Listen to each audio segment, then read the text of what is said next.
that the amendments proposed herein can be revisited in a small amendment bill after 6 months. On that account, Honorable Madam Chair, I would like to withdraw these amendments. Thank you. Thank you, Honorable Oluoch. I will then propose a question that clause 7 be part of the bill. I now put the question that clause 7 be part of the bill. Will as many as are of that opinion say aye? Aye. Will as many as are of a contrary opinion say nay? The ayes have it. Clause 8. I propose the question that clause 8 be part of the bill. Mover, Honorable Oluoch. Does this fall with the same fate? Same fate? Thank you. Therefore, I propose the question that clause 8 be part of the bill. I now put the question that clause 8 be part of the bill. Will as many as are of that opinion say aye? Aye. Will as many as are of a contrary opinion say nay? The ayes have it. Clause 9. I propose the question that clause 9 be part of the bill. Mover, does it fall the same fate, Honorable Oluoch? Thank you. I now propose the question that clause 9 be part of the bill. I now put the question that clause 9 be part of the bill. Will as many as are of that opinion say aye? Will as many as are of a contrary opinion say nay? The ayes have it. Clause 10.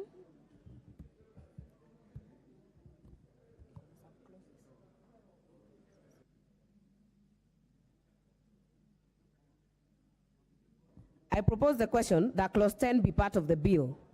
We have an amendment by Honorable Dr. Wilberforce Oundo. Thank you, Chair.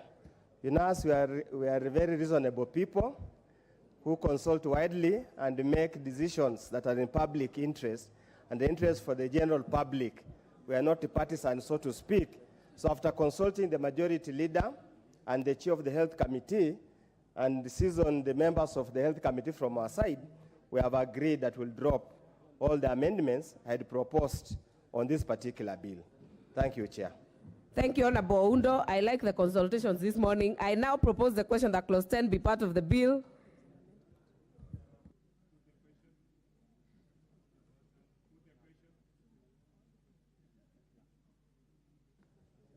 There is a second amendment by Honorable Oluoch. So I will propose the question that clause 10 be amended, be part of the bill. Honorable Oluoch, are we doing the same as the rest? To be on record. Yes, Madam Chair, it falls under the same fate. It is withdrawn. Thank you. Honorable members, I now propose the question that clause 10 be part of the bill. I now put the question that clause 10 be part of the bill. Will as many as are of that opinion say aye? Aye. Will as many as are of a contrary opinion say nay? The ayes have it.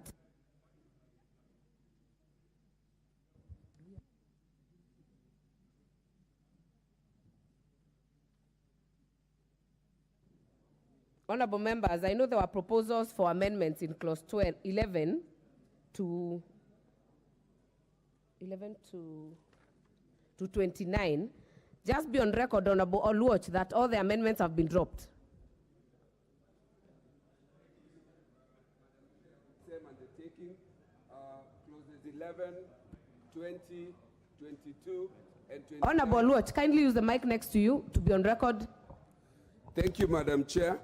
On the same undertaking and upon consultation with the majority and the committee members on this other side, clauses 11, clause 20, 22, and 29 are withdrawn. Thank you. Thank you, Honorable Oluoch.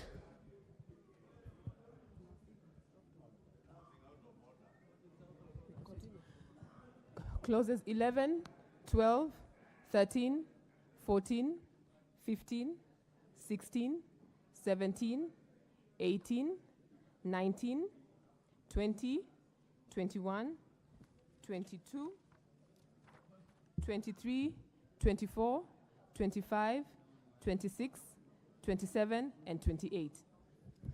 I therefore propose the question that clauses 11, 12, 13, 14, 15, 16, 17, 18, 19, 20, 21, 22, 23, 24, 25, 26, 26, 27, 28 be part of the bill, and 29 be part of the bill.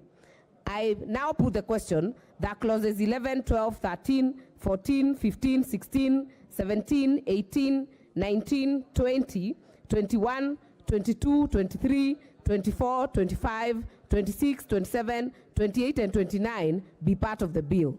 Will as many as are of that opinion say aye? Will as many as are of a contrary opinion say nay? The ayes have it. Clause 2. I propose the question that clause 2 be part of the bill. I now put the question that clause 2 be part of the bill. Will as many as are of that opinion say aye? Will as many as are of a contrary opinion say nay? The ayes have it.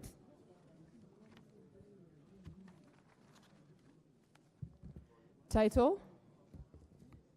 I therefore propose the question that the title of the bill be. I propose the question that the title be the title of the bill.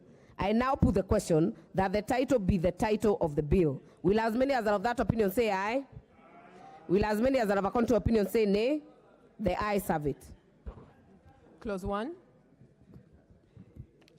I propose the question that clause 1 be part of the bill. I now put the question that clause 1 be part of the bill. Will as many as are of that opinion say aye? Will as many as are of a contrary opinion say nay? The ayes have it.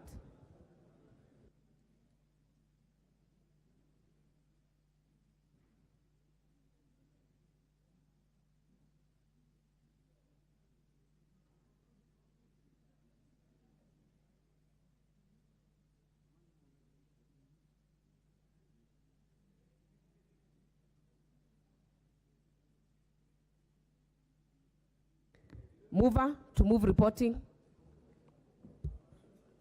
Honorable Chairperson, I beg to move that the committee do report to the House its consideration of the Facilities Improvement Financing Bill, Senate Bill number 43 of 2023, and its approval thereof without amendments.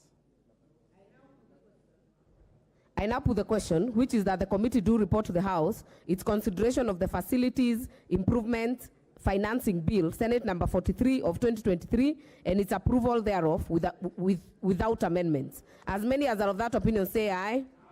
As many as are of a contrary opinion say nay. The ayes have it.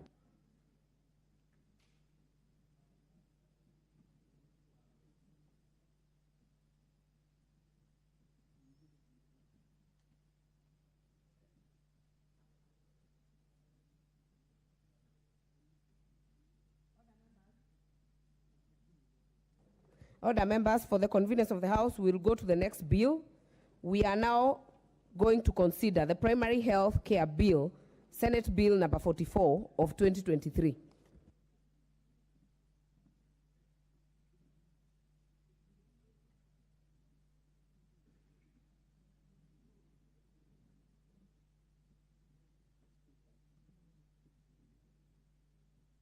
Clause 3 and 4.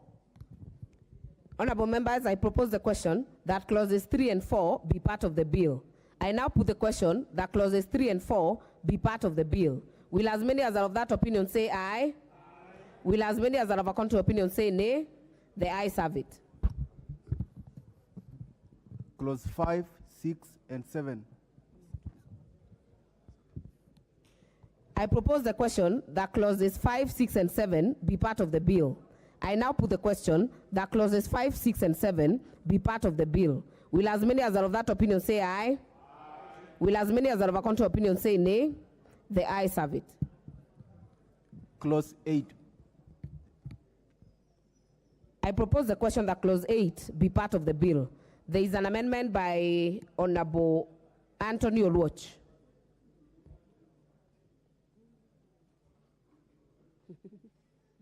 Look for him. Thank you, Madam. This falls under the same general consultations you made with the majority. And upon concurrence of my colleagues on this side, I wish to drop all the amendments proposed under clause 8, 9, 12, 16, 17, and 23 on the strong undertaking that the committee and the majority side will reintroduce these and relook at these provisions after 6 months. Thank you, Madam Chair.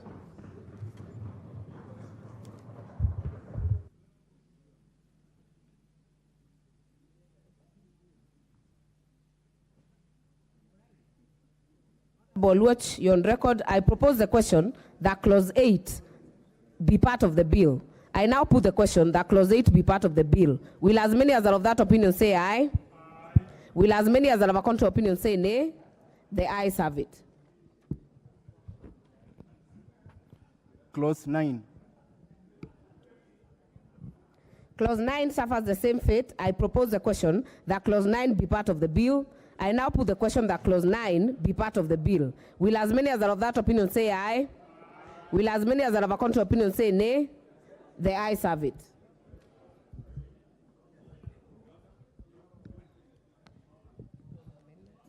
Clause 10 and 11. I propose the question that clauses 10 and 11 be part of the bill. And I now put the question that clauses 10 and 11 be part of the bill. Will as many as are of that opinion say aye? Will as many as are of a contrary opinion say nay? The ayes have it. Clause 12. Amendments under clause 12 have been dropped. I propose the question that clause 12 be part of the bill. I now put the question that clause 12 be part of the bill. Will as many as are of that opinion say aye? Will as many as are of a contrary opinion say nay? The ayes have it. Clause 13. I propose the question that clause 13 be part of the bill. I now put the question that clause 13 be part of the bill. Will as many as are of that opinion say aye? Will as many as are of a contrary opinion say nay? The ayes have it. Clause 14.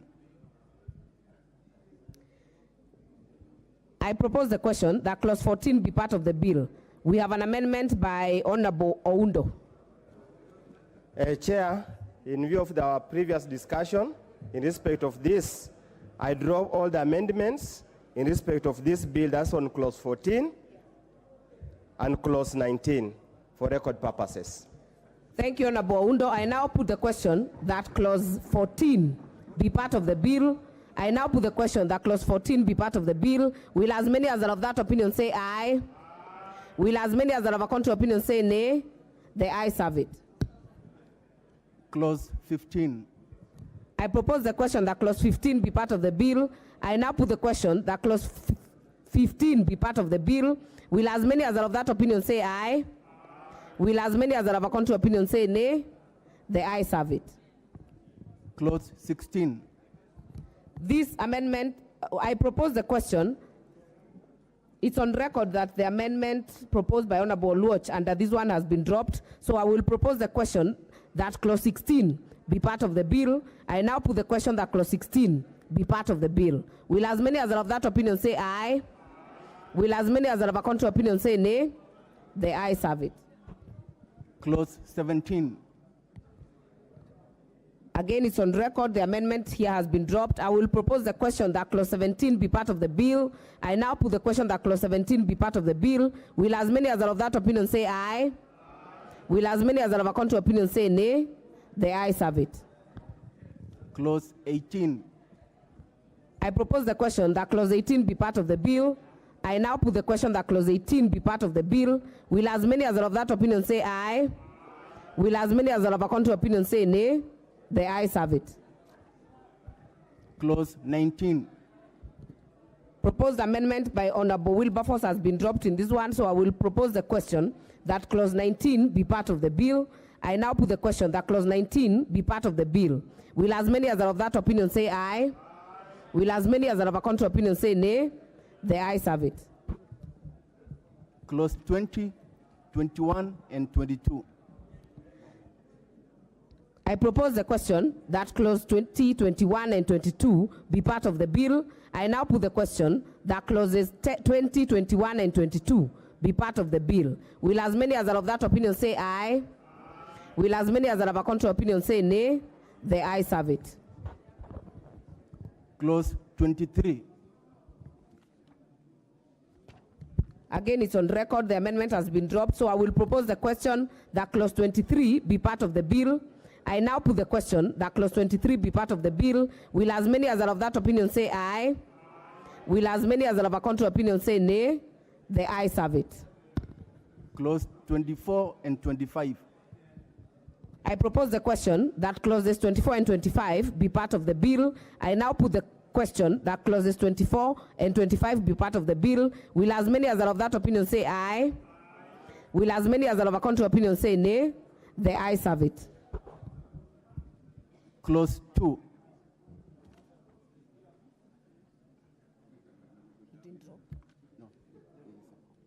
Okay, I propose the question that clause 2 be part of the bill. Honorable Oluoch, this was not in your list that you dropped. Are you on record? Mike. Honorable Chair, it falls within the same ambit of the others withdrawn. Thank you. Thank you, Honorable Oluoch. I propose the question that clause 2 be part of the bill. I now put the question that clause 2 be part of the bill. Will as many as are of that opinion say aye? Will as many as are of a contrary opinion say nay?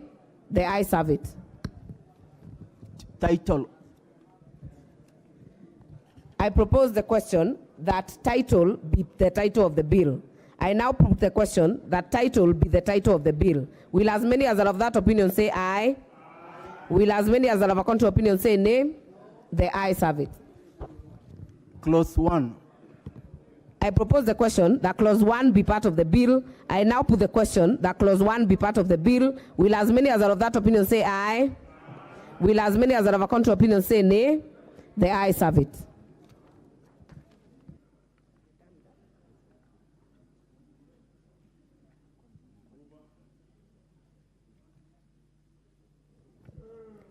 Mover to move reporting.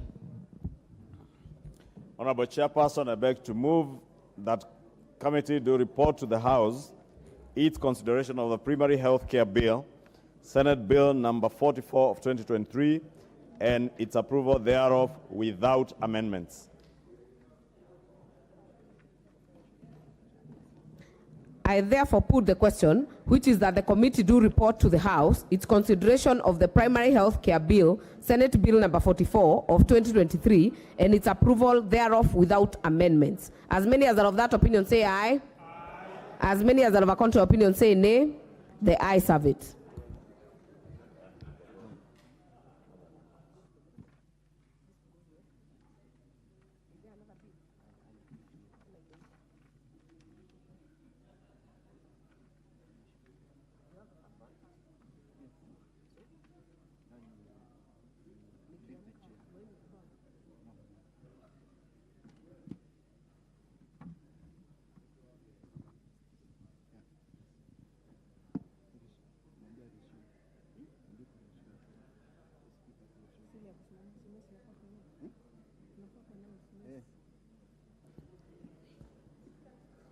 Mr. Speaker, Madam Speaker,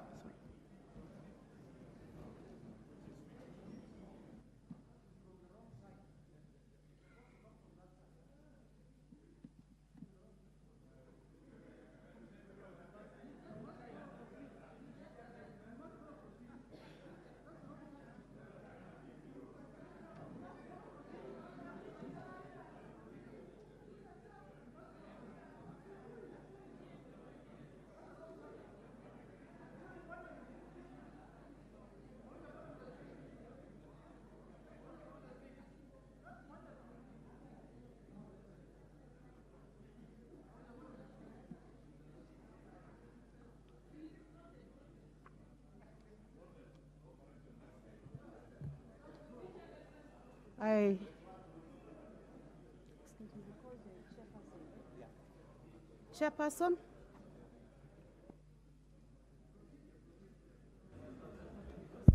Honorable Speaker, I beg to report that the Committee of the Whole House has considered the Facilities Improvement Financing Bill, Senate number 43 of 2023, and approved the same without amendments.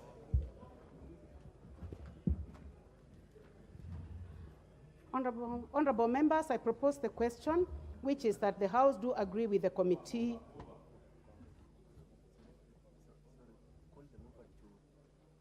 Honorable members, I now call upon the mover.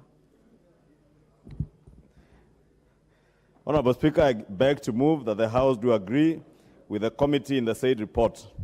I also request Honorable Mutunga to second the motion of agreement with the report of the Committee of the Whole House. Honorable Speaker, I second. As I propose the question, which is that the House do agree with the committee in the said report.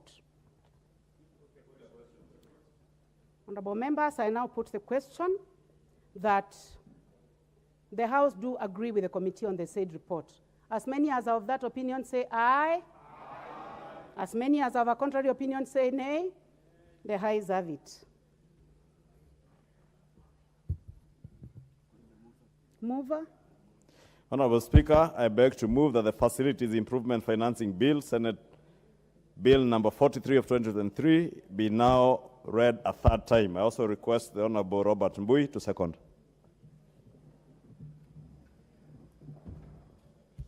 Madam Speaker, I second.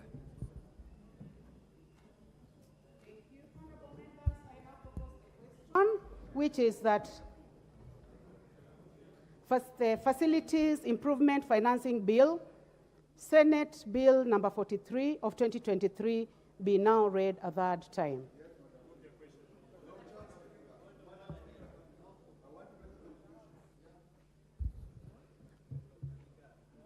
I can allow the Honorable Dr. Nyikal. Thank you, Madam Speaker, for giving me this opportunity. We have passed an extremely important bill for the functioning of our health systems. What this bill is going to do, Madam Speaker, is that actually our facilities, level 4, level 3, level 2, and even level 5, are now actually being able to manage their own finances. The money will be ring-fenced. Even any contributions, even money from the counties will go there and they'll be managed. So it will make a big difference. This thing worked very well between the years 2005, 2008. But Madam Speaker, there is one point that we'll have to relook at. What we have done now and the amendments that actually were being withdrawn after consideration is that we have said that the district accountant or the county accountant will actually be a mandatory signatory. The problem that will bring is that a small facility, level 2, will actually now have to wait for that accountant to actually make the approval. Now, the best and how it worked before is that these facilities actually have the chairman from the community, the in charge of the facility, and that committee, they can actually use these funds. And then this accountant goes on regularly to just see how they are managing the funds. But since this is actually a Senate bill, if we start drawing back, we'll actually be drawing things back. So the agreement, and I think when that time comes, we should remember what I'm saying now. We can look at that later and actually release these facilities from the authority of the district accountant or the county accountant, whoever it is, so that the facilities can run. My colleagues, primary schools, secondary schools actually manage the accounts without referring to the accountants. So why are we tying the health facilities?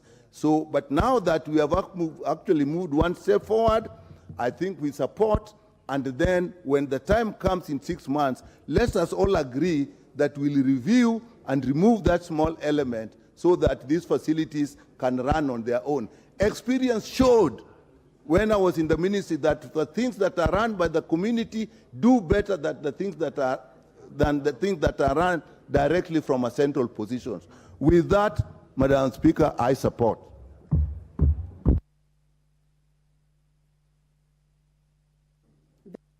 Dr. Pukose, Chair, Health. Madam Speaker, I want to thank the House for passing these very important bills that came from the Senate, and of special notice to the Committee of Health for having spent a lot of time in the public participation and listening to and getting the memorandums from the various organizations. I want to thank the Office of the Majority Leader for giving the guidance on how this bill has, the two bills have been prosecuted. And Madam Speaker, I think the proposals that had been brought by Honorable Undo and Honorable Aluoj, I want to thank them for being magnanimous to drop the amendments so that we can be able to prosecute these bills in a timely manner instead of engaging us to go into mediation committee with the senators. I think this is the spirit in which we can be able to prosecute bills in this House moving forward. And the majority leaders has assured that we'll be able to, in 6 months' time, we'll be able to come up with a bill to make those amendments, and we'll be able to look at issues which Dr. Nyikal and others had raised, which I think are valid. The committee had also raised some of those things, and I think we'll be able to look at. And when we even go to the primary health care, there are issues about how the community health promoters should be able to operationalize. They should not go to the county public service board, because that will mean something else. So I think this is the spirit in which all of us should be able to prosecute any bills in this House, because we are all legislators and we represent our people. Thank you, Madam Speaker. Majority Leader. Thank you, Honorable Speaker. Allow me, Honorable Speaker, to join the chair and Dr. Nyikal in congratulating especially the members of the Health Committee, where I'm certain Dr. Nyikal also sits in, and the chair, and indeed the whole House, for radically changing the architecture of our healthcare system in the country, and changing it not just radically but positively in favor of the people that we represent, Honorable Speaker.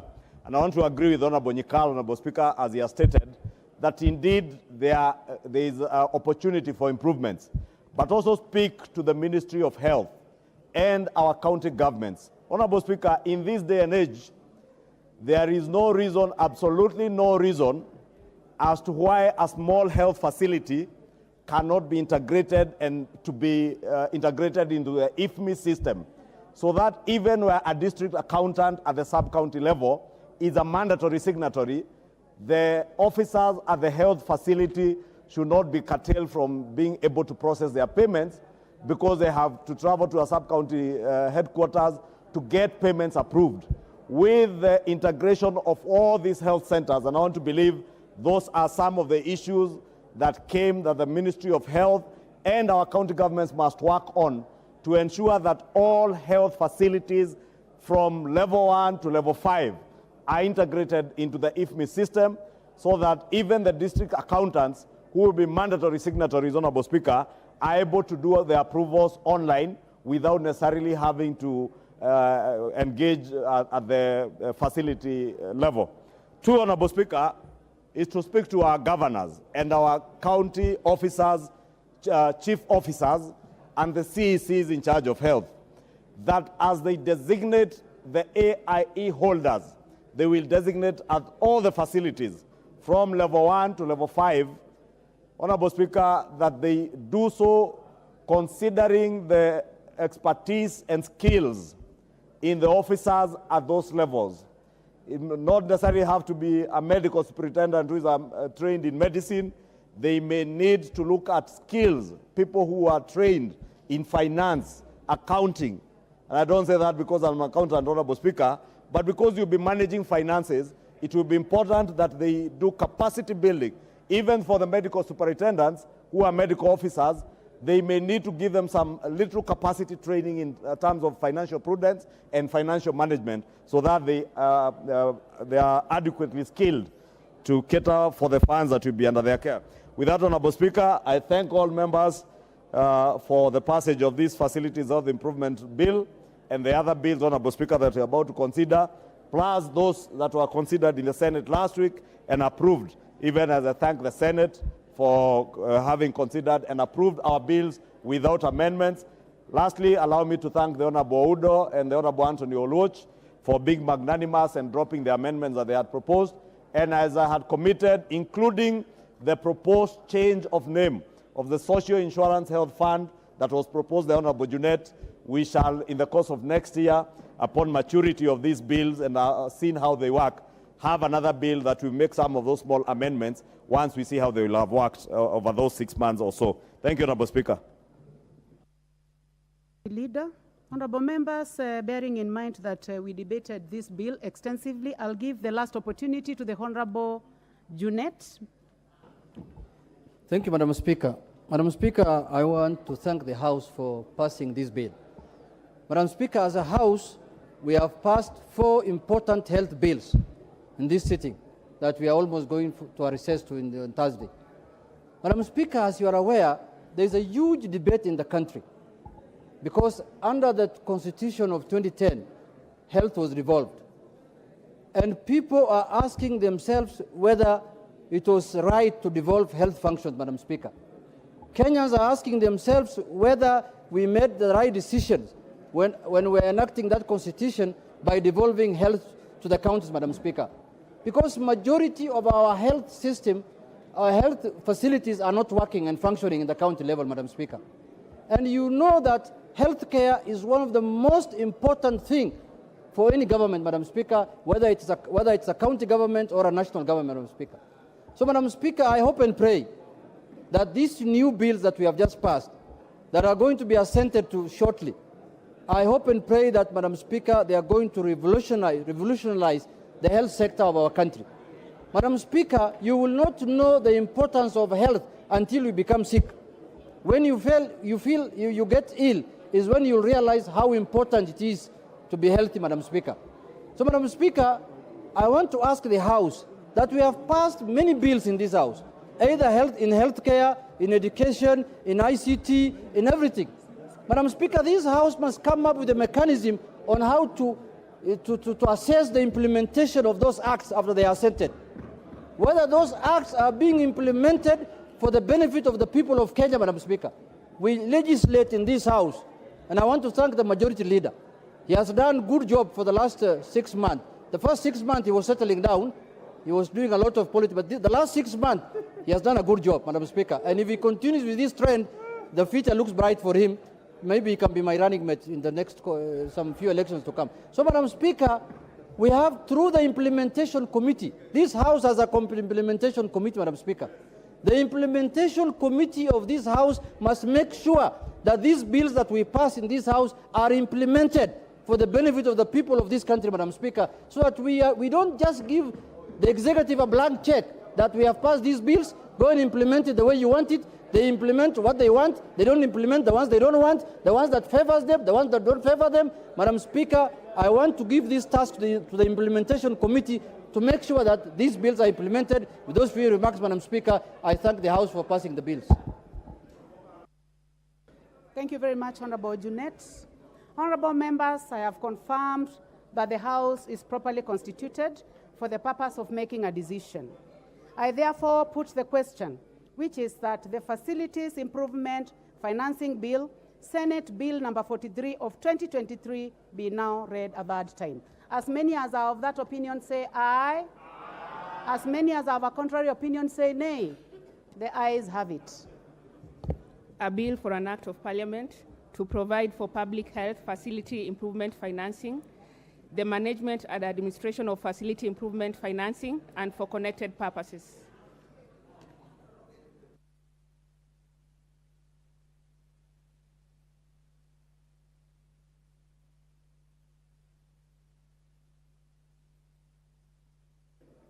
We move to the next bill, which is Primary Healthcare Bill, Senate Bill number 44 of 2023.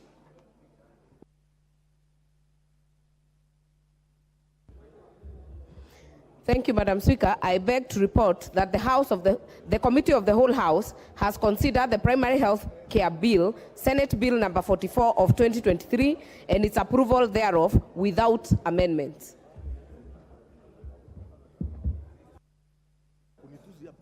Mover. Honorable Chairperson, I beg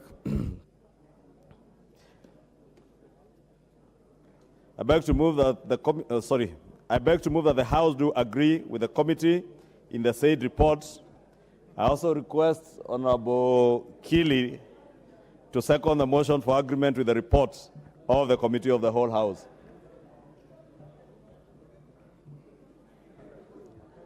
Thank you, Madam Speaker. I second.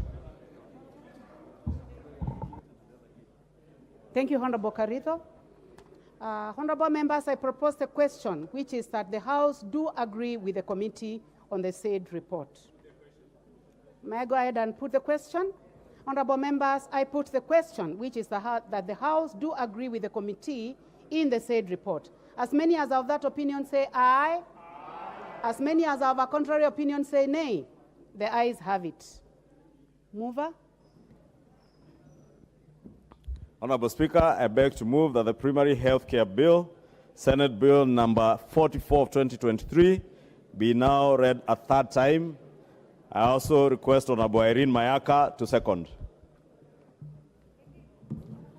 Thank you, Honorable Speaker. I second.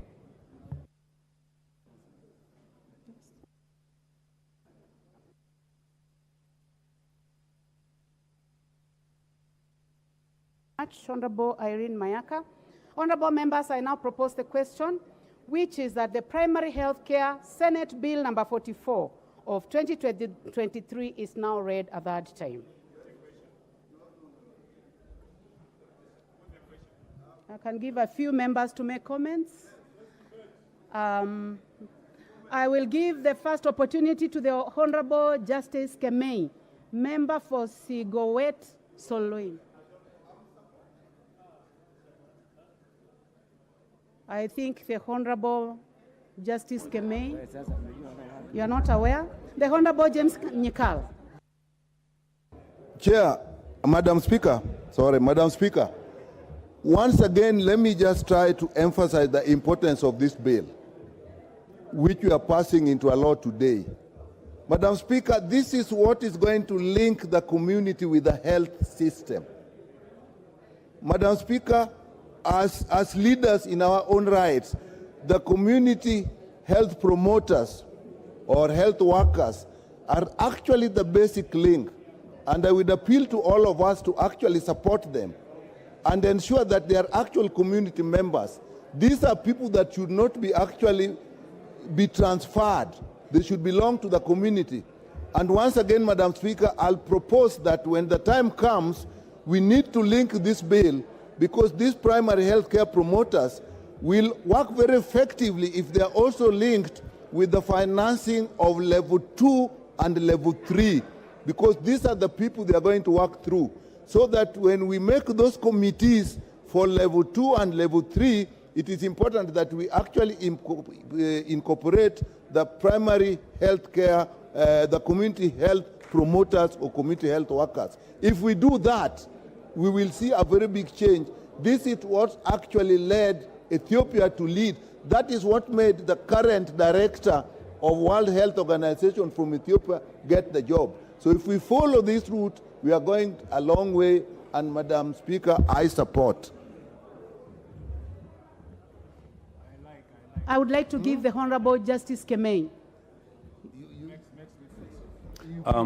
Thank you, Madam Speaker, for giving me the opportunity to add my voice to the decision of this Parliament. Madam Speaker, first of all, let me agree with Dr. Pokose that in passing the bill and the previous bill, Madam Speaker, today, we've been so magnanimous as the National Assembly. Madam Speaker, without much ado, let me say the bill will lead to fundamental changes in the health sector in our country. I want to add, Madam Speaker, that we must reduce the bureaucracy when it comes to treatment of our people. We must reduce the time it takes for our people to be treated. We must use technology, Madam Speaker, to make sure that the services, the health services that we give our people are given in a fast and expedited manner. Madam Speaker, I do support. Thank you. Dr. Pukose.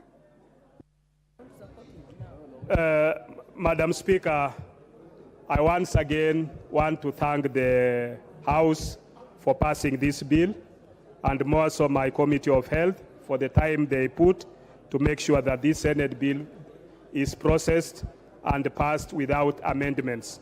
Madam Speaker, just for the record for the members, the community health care promoters who are in every constituency, and they vary in numbers. Like yesterday, we were in Kericho. Kericho has 1,000 600 community health workers. Bomet has 1,900 community health workers. These are people at the grassroots that they'll be able to, you must, as a member of parliament in your constituency, interact with them to understand how healthcare is being taken care of within your area.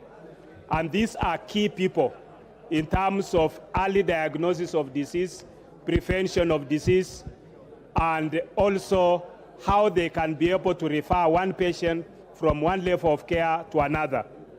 Of interest, Madam Speaker, is the digital health bill, which was passed by this House, that it is now able to operationalize. You can be able to follow up a patient right from level 1 to any level that patient is being referred to, and you'll be able to know whether this patient has been treated and what is the follow-up. You can also be able to track down the supplies from KEMSA, all the way from KEMSA to the dispensary in your constituency, Madam Speaker. So I think with the passage of this bill, yesterday we also honored one of our great ladies of this land, Professor Miriam Were, who has been engaged in primary health care for close to 70 years. And now she's around 83 years, a professor of primary health care, professor of medicine.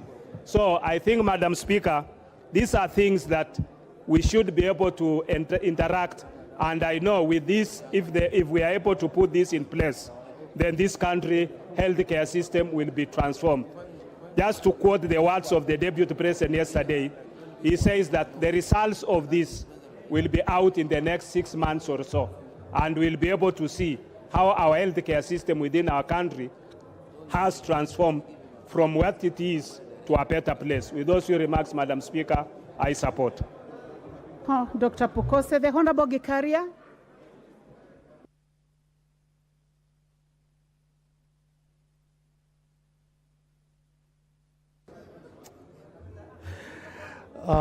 Thank you.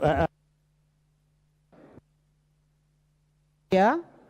The last one will be the Honorable Bayer. Then I hope from there we can put the question. Proceed, Honorable Gikaria. Thank you, Honorable Speaker. First of all, let me agree with the passage of these very important critical bills. Honorable Speaker, what Junet originally had indicated about the governance and the devolved function of health. And I think it is very, very important for us to talk to the governors and their executive, particularly the CECs of health. Honorable Speaker, as Dr. Nyikala had said, ring fencing some of these monies to be left within either at level 5, level 3, or level 2 is very critical. Honorable Speaker, I happen to have been a vice chair of the implementation committee in the 10th Parliament, and we once visited Taita Taveta. And Honorable Speaker, when that, because initially that is what whatever was being received at that healthcare was being spent at that health facility.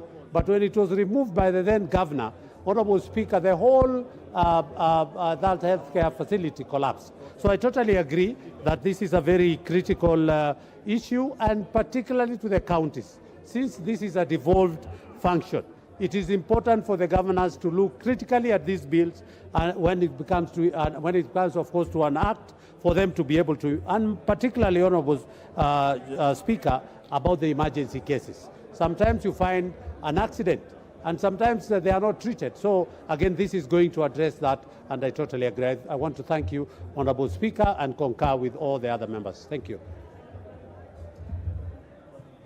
Thank you. Now the last one will be the Honorable Owen Bayer. Thank you very much, Honorable Speaker. Honorable Speaker, I want from the outset to say that these health bills that the 13th Parliament has passed are going to revolutionize healthcare in this country. One, the facilities bill will ensure that the money that is collected in these facilities is used to develop those facilities. And I want to categorically say that those very rural healthcare facilities, those that are in the interior, can for the first time have money to spend and to buy supplies and to pay for services such as cleaning up the hospital and all that. Honorable Speaker, that is a good move and it is going to help this country. Honorable Speaker, the primary health care bills, the community health workers suffer a lot. I have watched the CVSs in my Please consult in low tones so that we can hear the honorable buyer. You may proceed and conclude. Okay. So the CVSs that are there in the rural areas suffer a lot because there's no support from any corner. But today, I am sure the CVSs in my constituencies, in Tezo, in Matsangoni, in all the areas, are going to get help because of the bills that we have passed. But ultimately, Honorable Speaker, I want to thank the Majority Leader and the magnanimous Oluoch and Oundo for having dropped their amendments so that we can pass this bill within the shortest time, so that as we celebrate Mashujaa Day, we are going to celebrate community health care. We're going to celebrate this new dawn in the health sector in this country. I thank you, Honorable Speaker. Thank you very much, Honorable Owen Bayer. Honorable members have confirmed that we have requisite quorum in the House for the purpose of decision making, and I therefore put the question, which is that the primary health care bill, Senate Bill number 44 of 2023, be now read a third time. Will as many as are of that opinion say aye? Aye. As many as have a contrary opinion say nay? The ayes have it. A bill for an act of parliament to provide a framework for the delivery of, access to, and management of primary health care and for connected purposes.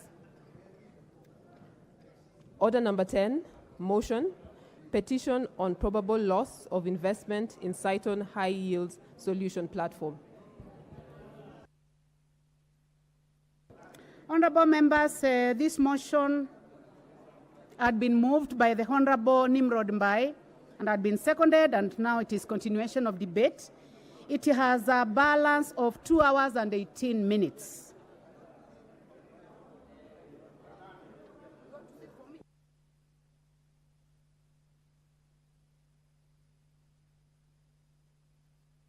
Member for Sotik.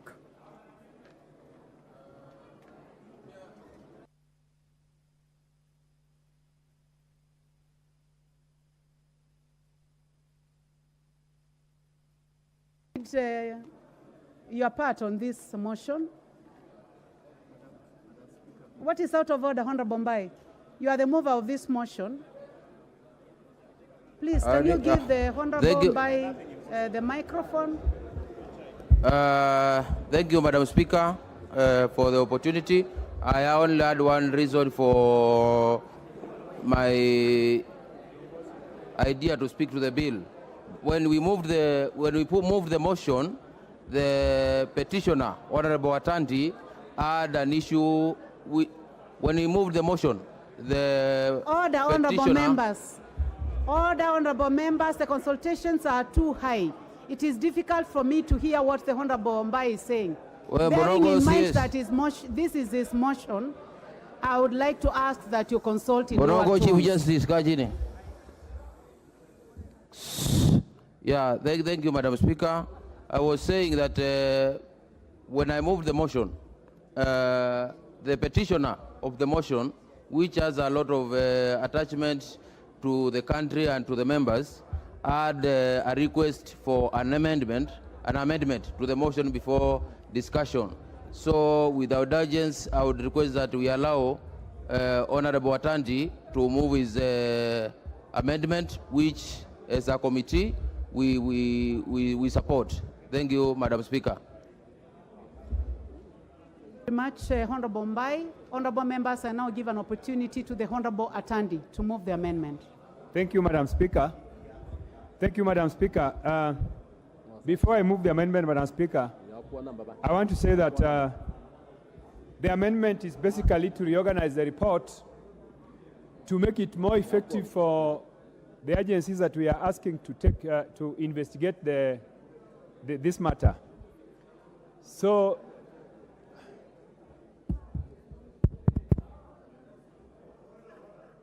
point of order.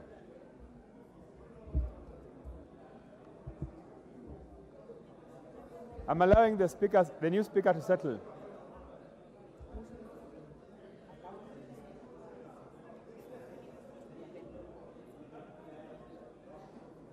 Huh? No one is listening. I don't care one.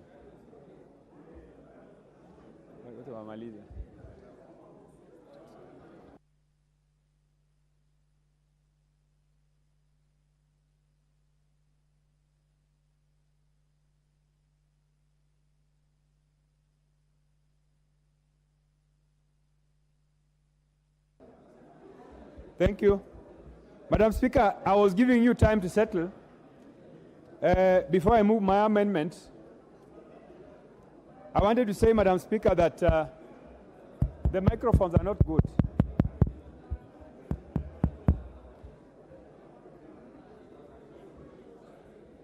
I can't be heard.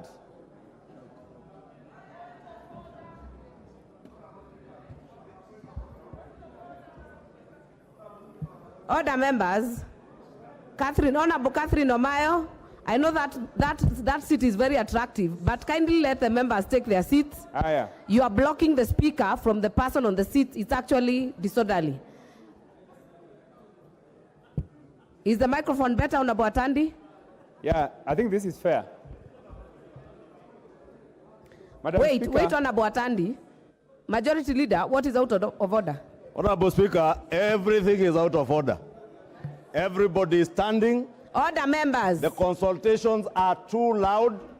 Honorable Speaker, I just want to beg of you to please request the members who do not want to listen to Honorable Atandi to either use the rooms behind your seat, Member for Garissa or Town, the members' lounge, take your seat, or the tea place. Order, Majority Leader, we hear you. And Order, members, most we of hear them you. are conversing in vernacular. We hear you, Honorable Majority Leader. Member for Kitutu Churches, take your seat. Honorable Mwangi Kionjori, take your seat. Order in the House. Honorable members, we cannot hear each other. Make the consultations manageable. Honorable Atandi. Thank you, Madam Speaker. This is the proposed amendment to the report of Public Petitions Committee, petition number 7 of 2022, by myself regarding probable loss of investments in Cytonn. We are a house of procedure. We have assented to you to move the motion, but kindly move the notice of the motion first. Then you will move the motion. Okay. At the debate level, you will move the issues you are talking about now. Okay, thank you. So do it procedurally. Notice is given that the member for Alego Usonga intends to move the following amendment to the report of the public petitions. Do not say your name. We know your name. Please, please read. I beg to give notice of the motion in that order, the way it's written. Thank you. I beg to give notice. I beg to give notice to move the following amendment to the report of Public Petitions Committee regarding probable loss of investments in Cytonn Hills Solutions Platform.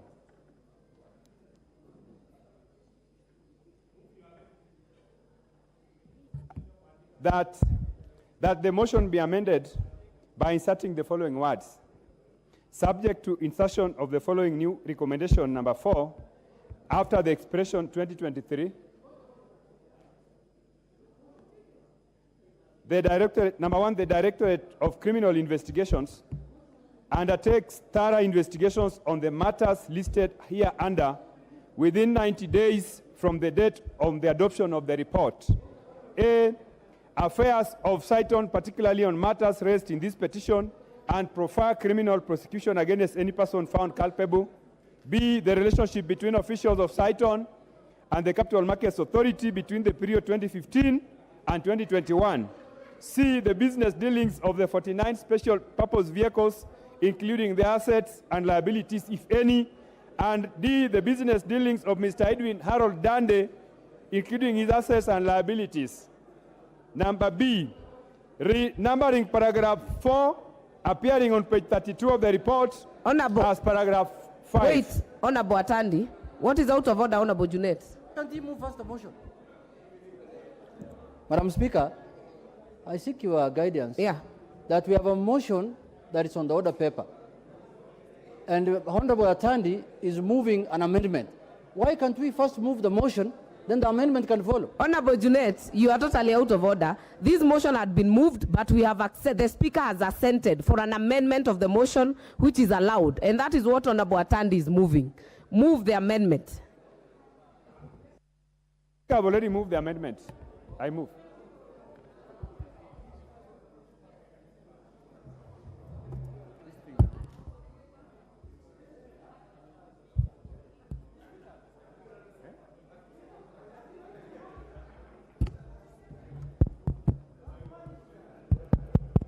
Madam Speaker, can I be allowed to continue by making my presentation? Madam Speaker, thank you very much. Madam Speaker, as the person who presented this petition before this House, I would like to say that the committee has done a very good report in this petition. Madam Speaker, this petition was presented by two people, but when we went for public participation, more than 400 Kenyans appeared before the committee, and they were all enjoined in this petition because they were victims of this company. Madam Speaker, this is a company that continues to transact and to trade and to market its affairs. Madam Speaker, can you give me a better microphone? Madam Speaker, give me a better microphone. Clerk, Honorable Clerk, we are straining with the microphones. Members cannot hear. We need that fixed. The IT department fixed the microphones. They are not audible.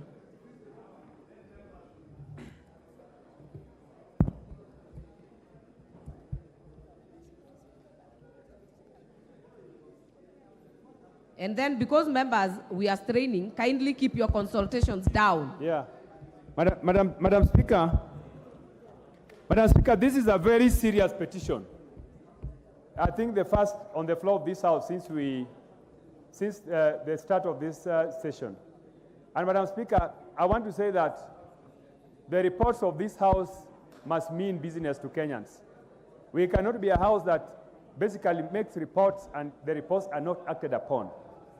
Madam Speaker, this company called Cytonn is a company that is notorious for conning Kenyans. Madam Speaker, when I brought this petition before this House, for the benefit of the members, I want to say that I was charged in court. I was taken to court by this company because of the statements I made during public participation that in my assessment, the activities of this company are akin to what pyramid schemes do. Madam Speaker, I was taken to court and I thank the judiciary because the magistrate who was listening to the case threw it out. Madam Speaker, this company has operated for a long time in this country. And what they do, Madam Speaker, is that they invite you to invest some money with them, promising you high returns. Madam Speaker, once you put your money in this company, then the money is transferred to several other companies. They call them special purpose vehicles. So by the time you go back to the company, to Cytonn for your money, you are told your money was transferred to a different company in which now Cytonn themselves are not directors.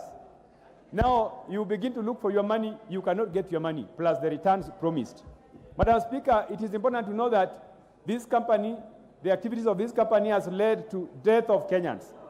We listened to Kenyans who said that they put their retirement savings in this company, and when they went back to get the returns, they did not get. There are many Kenyans who committed suicide. There are many families that were broken because a wife took the money and invested, and they did not consult their husbands. And when the money was needed, there was no money. Madam Speaker, there was a case I listened to where a retiree who had placed their money here was very, very sick and they needed money for treatment. And at that time, their deposit was supposed to have matured. But Cytonn told them that they did not have any money. Madam Speaker, this report is very serious, and I would want to beseech members to pay attention to this report. Because the amendment I brought on the floor of the House is supposed to help the DPP and DCI to ensure that these guys are apprehended. So, Madam Speaker, I want to urge members that let us, for once, be a house that can come up with a report that can bite. Because many Kenyans are looking at us and wondering, what are we going to do? What are we going to do with with Kenyans who have been robbed day and broad light? Madam Speaker, even as we talk, if you look at the newspapers, this particular company is still inviting Kenyans to invest money in them. If you go to social media, they are sending information. They are operating like there's nothing wrong happening. Madam Speaker, I want to beseech this House that the report that we have was presented by the committee is a very comprehensive report. If this House adopts this report in totality, and we urge the implementation committee to ensure that this report is implemented, and the recommendations that have been put here, including pursuing the culprits, is indeed done, and we want to see people charged in court for hurting Kenyans, for robbing Kenyans. I think this is the work that we must do, Madam Speaker. Otherwise, thank you. I support. Support. Honorable Atandi, you move in amended form. Get a seconder. Thank you, Madam Speaker. The Honourable Majority Leader. Majority Leader. Thank you, Honourable Speaker. Honourable Speaker, I rise to support that particular amendment by the Honourable Samuel Atandi. Because, Honourable Speaker, if you read the report, members will note there was a bit of inconsistency in the manner and the format the report was tabled in the House.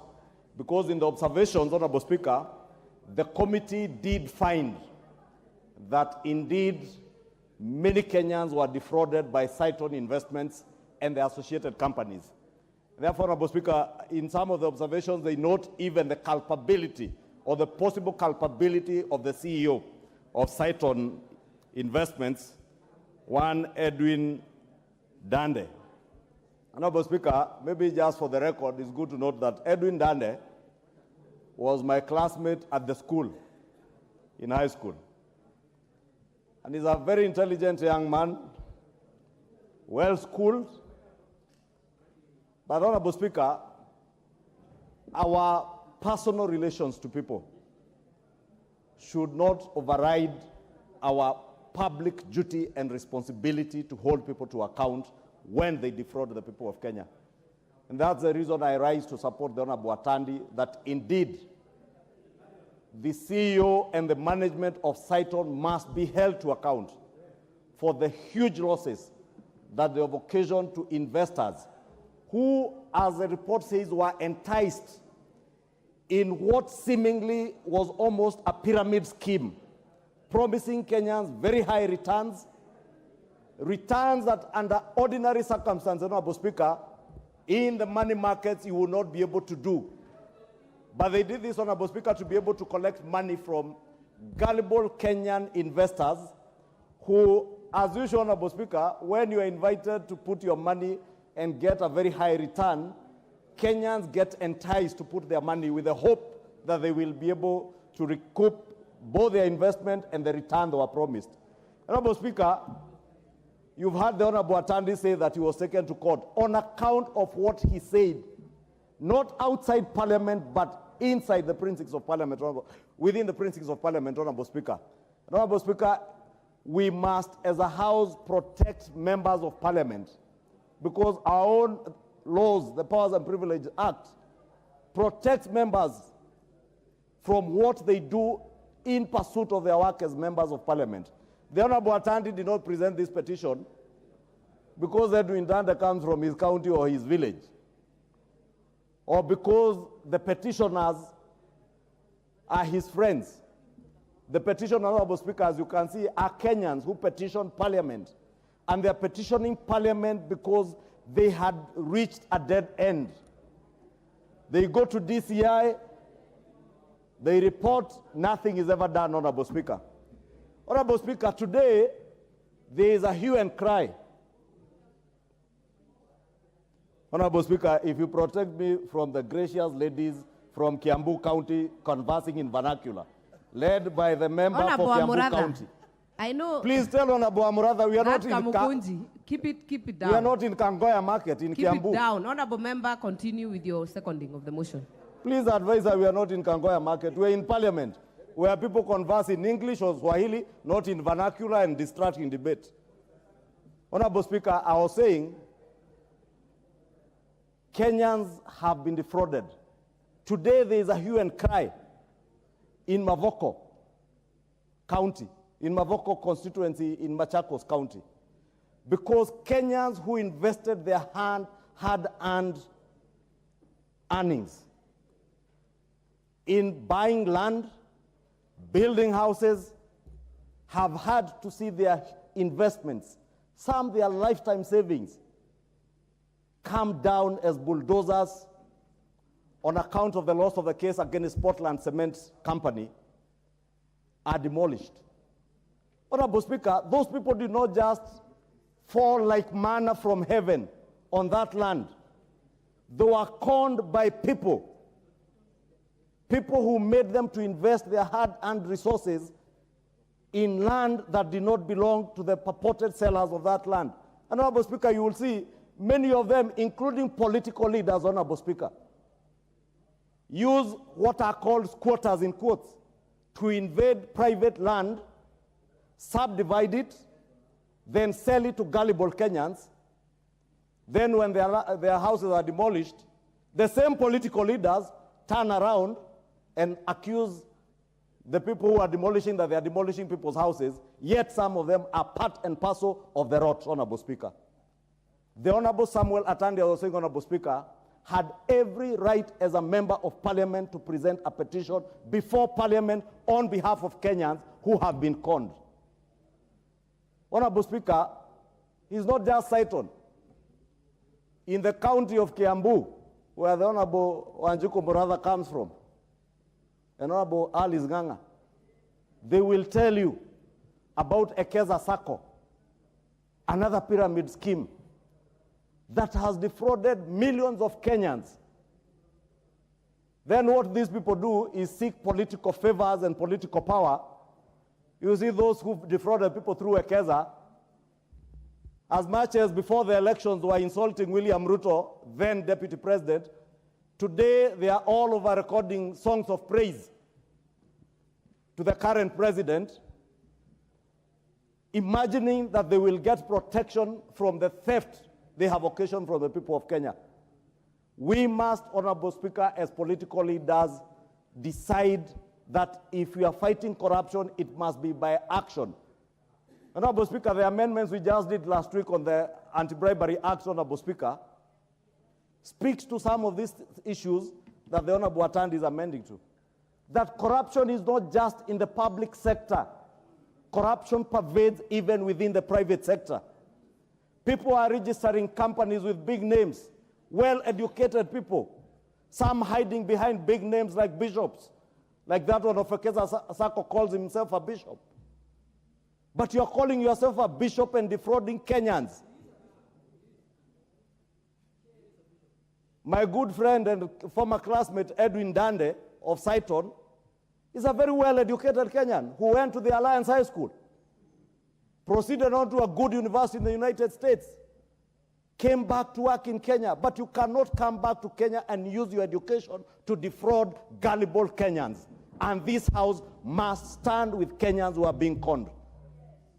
And the DCI, EACC, must do their work to hold people to account, people who defraud Kenyans. Not just Edwin Dande, not the bishops of Ekeza Sacco, but even those who conned gullible Kenyans in Machakos County in Mavoko. They must be held to account, Honorable Speaker. Kenyans cannot continue to lose their hard-earned savings on account of greedy individuals who want to lead people to invest in pyramid schemes and land-buying companies that have no title to the land they are selling to them, Honorable Speaker. And it's only by supporting the amendment by the Honorable Atandi that we can occasion, through the implementation committee, and making sure that all the recommendations of this particular report, Honorable Speaker, and others are actioned on by EACC and DCI, so that the day they can have their day in court. And Honorable Speaker, the courts must also act to ensure that the money they have stolen to people, because what they do, Honorable Speaker, at times is start one good investment, complete one housing project, so that you make it believable that this thing works. But then after the second, third scheme, the pyramid scheme naturally will collapse and you cannot pay back. But DCI, EACC, all other agencies must pursue these directors and individuals who defrauded Kenyans using Cytonn and the associated companies to make sure that they recover the money from their individual assets, sell them off and pay the investors their money, plus the returns that they promise these people. With those many remarks, Honorable Speaker, I beg to support and urge members to support this report. And it does not matter how you know these people. It does not matter, Honorable Junet, how you know these people. It does not matter whether Edwin Dande comes from Migori County. I know he comes from Rongo constituency. Please let us not support people on the basis of where they come from, how we know them. I say he's my good friend. He's my former classmate. I speak to him once in a while. But when it comes to accountability, we must have a culture where both in private and public sectors, we hold people to account in this country, Honorable Speaker. And I beg to support the amendments second the amendment by the Honorable Atandi and support the report as amended. Have you seconded? Okay. All right. Honorable members, I now propose the question that the motion be amended by inserting the following words. Part A, subject to insertion of the following new recommendation, number Roman 4, after the expression 2023. Roman 4, the Directorate of Criminal Investigations undertakes thorough investigations on the matter listed hereunder within 90 days from the date of the adoption of the report. Part A, affairs of Cytonn, particularly on the matters raised in this petition, and prefer criminal prosecution against any person found culpable. 2, the relationship between officials of the Cytonn and the Capital Markets Authority between period of 2015 and 2021. Number C, the business dealings of the 49 CPVs, including their assets and liabilities, if any. And finally, the business dealings of Mr. Edwin Harold Diane Dande, including his assets and liabilities. And Part B, renumbering paragraph 4, appearing on page 32 of the report as paragraph 5. Honorable members, there is a lot of interest on this motion. I will give the first opportunity to the chair of the Petitions Committee. Thank you, Madam Speaker. First, allow me to congratulate my friend, the Honorable Atanti, for being alert on the contents of the report and going ahead to move a motion, an amendment, which to me makes the report more powerful. Honorable Chepkonga, what is out of order? Thank you, Madam Speaker. I rise pursuant to Standing Order 83. Is it in order for the chair to be given an opportunity to support a motion in which he had an opportunity in his own committee to make that recommendation? You should allow other members to speak to, because he himself failed, Madam Speaker. So he should not even be given a cherry to speak to this issue. In fact, you should rule him out of order. Honorable Chepkonga, this is a totally almost new motion. I'll give the chair the opportunity because it has been amended, not as moved.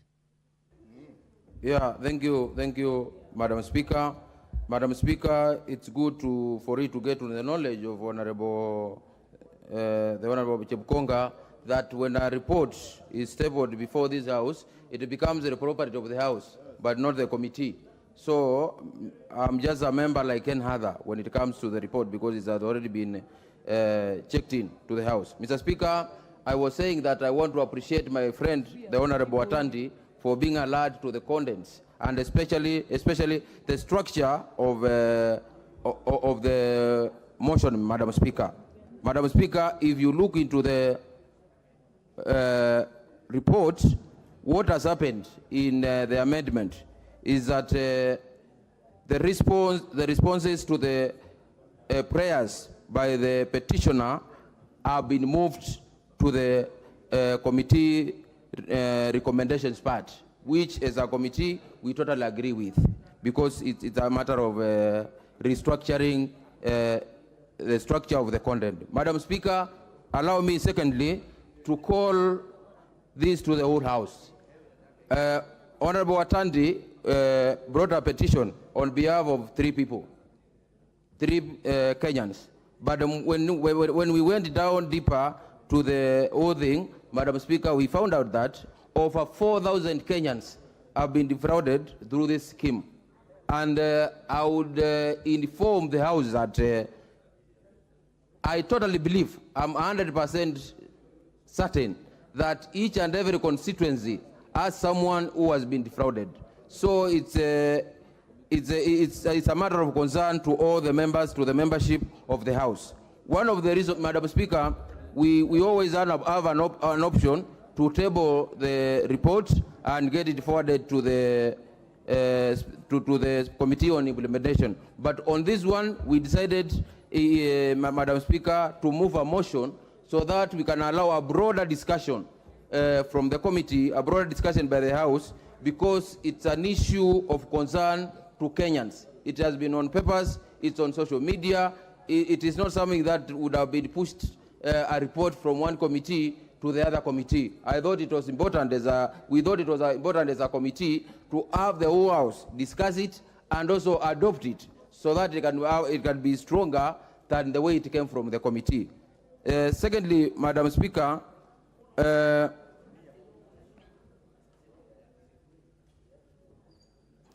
what I'm looking at, Madam Speaker, crime in our country has evolved. Cybercrime, any other kind of crime, and on this case, crime, economic crimes. People knew of the pyramid schemes, and people are running away from pyramid schemes. But pyramid schemes have been taken over by the elite, by learned colleagues, people who are in Alliance High School with the majority leader, and people who went to serious economic schools in the US. And they have changed the format of pyramid schemes to look like serious investment schemes. And this is what is happening. So, Madam Speaker, I would urge the members to seriously look into the matter, debate it, and we adopt it as amended by the Honorable Atandi. Thank you, Madam Speaker. Thank you, Honorable Junet. Thank you, Madam Speaker. Madam Speaker, I stand to oppose this motion as amended. If the motion remained as it was before, I would have supported. But when Honorable Atandi amended it, I am guided to oppose it. Madam Speaker, let us separate the 2 issues. Let us separate Mr. Dande from Cytonn. Cytonn is a company that is registered by authorities in this republic. And Edwin Dande is an individual, Madam Speaker. If we have a problem with Edwin Dande, let us face him as Edwin Dande. And if we have Cytonn, let us face Cytonn as Cytonn, Madam Speaker. Cytonn has many directors, it has many employees, but it looks like as people we are obsessed with one person called Edwin Dande. Madam Speaker, look at the recommendations that has been made by the committee in the report, Madam Speaker. The committee is very clear. Until when you see a member, a petitioner, bringing an amendment on the floor of the House on a report that has been made by a committee, it means it has not met the expectations of the petitioner, Madam Speaker. But it is the committee that has engaged the public. It is the committee that has engaged the people who are affected. It is the committee who has engaged the petitioners, Madam Speaker. But when you bring here amendment, it means you want to introduce things that have not been raised by the petitioners, things that have not been raised by the public that were engaged, things that has not been raised by the affected people, Madam Speaker. Madam Speaker, look at this report. It says, Roman 1, recommendations. The official receiver speeds up the process of liquidation and report to the National Assembly within a reasonable time. What does that mean, Madam Speaker? It means already there is this guy, what's his name? A receiver manager that has been appointed to handle this matter. What I think, what is on the ground is that this company, Cytonn, might be having a lot of assets that needs to be liquidated, that might be used to pay the people whose money has been lost, Madam Speaker. Why don't we give time to the receiver manager to report? Number 2, the report says that the Capital Markets Authority fast-track the alternative funds regulation. That means the CMA has failed its duties. How did the Capital Markets Authority allow people's money to be collected haphazardly, and then they want Parliament to go and look for that money on their behalf? Madam Speaker, this country, we have a constitution. We have laws in place, Madam Speaker. The institutions that are mandated to implement the constitution and the laws must work. If it is the DCI, if it is the CMA, if it is the central bank, Madam Speaker, it is not the responsibility of Parliament to go and look for people's money in the streets, Madam Speaker. The responsibility of Parliament is to legislate and do regulations for those institutions. Give them teeth to bite, Madam Speaker. Madam Speaker, when institutions fail and you want Parliament to come in and look for, to do their work, Madam Speaker, then we should abolish those institutions, Madam Speaker. Madam Speaker, I know many Kenyans have lost their monies in different schemes, and I sympathize with them and empathize with them. But the people I am angry with today are the people or the institutions that are mandated to do that work of investigating, of looking for those monies, of regulating, supervising those institutions that collect money. These institutions, these companies that collect people's money, Madam Speaker, don't operate in other countries. They operate within the borders of this country, Madam Speaker. And these institutions have all the powers to conduct, to do supervision, to make sure that monies collected from the public are useful. So, Madam Speaker, as far as I know, Mr. Edwin Dande is a very brilliant man, as has been alluded to by the majority leader. He went to the prestigious Alliance High School, Madam Speaker. He's one of the best accountants and economists this country can ever have, Madam Speaker. But recently, when he started on social media criticizing some people, I don't want to mention names, now they want to take action against him. If there is money lost, let us liquidate the assets of Cytonn and pay those people who lost money. If Bishop of Ethika, Ekesa, took money, people's money, he's here. Why are you not arresting him? Must Parliament shout at the rooftops so that he can be arrested? Madam Speaker, this mob justice must stop. We must be a country that is governed by the rule of law and a country that is governed by the Constitution. And the institutions that are mandated by the laws to do their work must do their work. Madam Speaker, with those... Your time is up. I'll give the member for Sotik. Member for Sotik.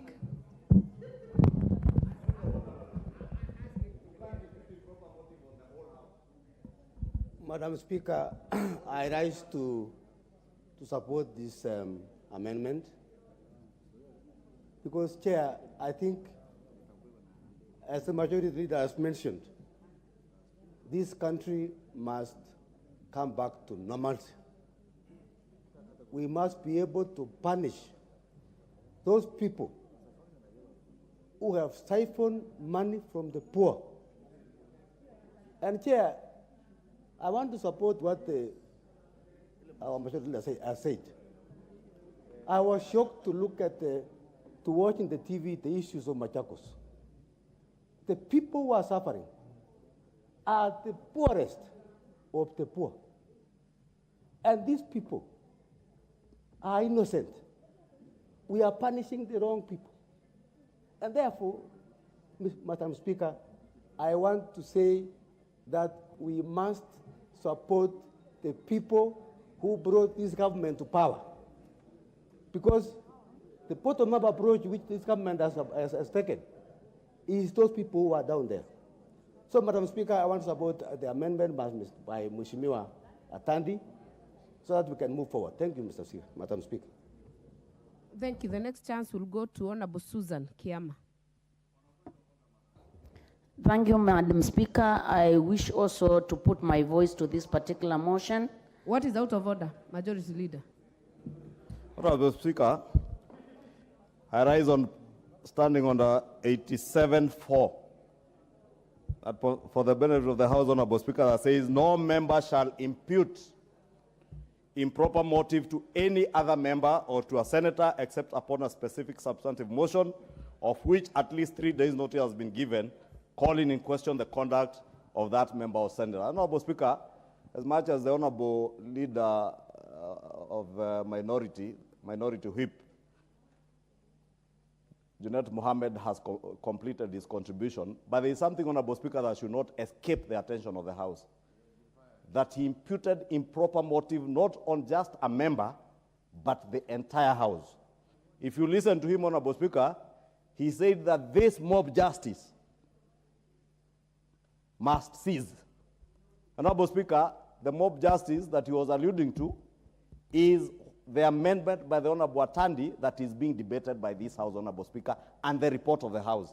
And Honorable Speaker, a report of the House cannot be, and recommendations of the House cannot be mob justice. And indeed, the amendment is recommending what Honorable Junet was saying for investigative agencies to act. And therefore, Honorable Speaker, I find it to be completely out of order for the Honorable Junet Mohammed to be imputing improper motive on the House and the House's recommendation. Honorable Majority Leader, Standing Order 87-4 is very clear. It's on a member, and I have not heard it, and I think at this time, Honorable Susan Kiama is on her feet. Continue. Thank you, Madam Speaker, for the opportunity to also contribute to this very important motion. I must admit I'm also a member to this particular committee. And the case we are talking about, Madam Speaker, in the case of Cytonn, is really robbery without violence. Because we have cases where Kenyans have lost millions of their savings in retirement by very few intelligent people who form very legal companies like what Cytonn has done, but all with the main purpose of robbing Kenyans. Madam Speaker, it is very shocking that even when we thought that the Capital Market Authority would be able to regulate, ensure that this kind of thefts would not actually happen, we were actually very shocked in this particular committee to find that companies who want to just steal from Kenyans, they make a choice not to register with the authority, and nobody has any say to follow them. So in the name of, Madam Speaker, of trying to control what happens in the economic scene, we realized in the case of Cytonn, they only register one company legally, and they have another 5 or so unregistered forms of, I don't know whether to call companies or shades of companies that are actually used to steal from the Kenyans. Madam Speaker, I think this House, even when we talk about the implementation and all that, we must realize that there are people who have died because of the money they have actually lost in this particular Cytonn case, the loss they actually have incurred. So it is a very serious issue that I would beg the House, as we even endorse this particular report with the amendment, I would actually request the implementation committee to pick it with speed and ensure that the few people who are left out of the 4,000 do not also die before we see the light of this particular report.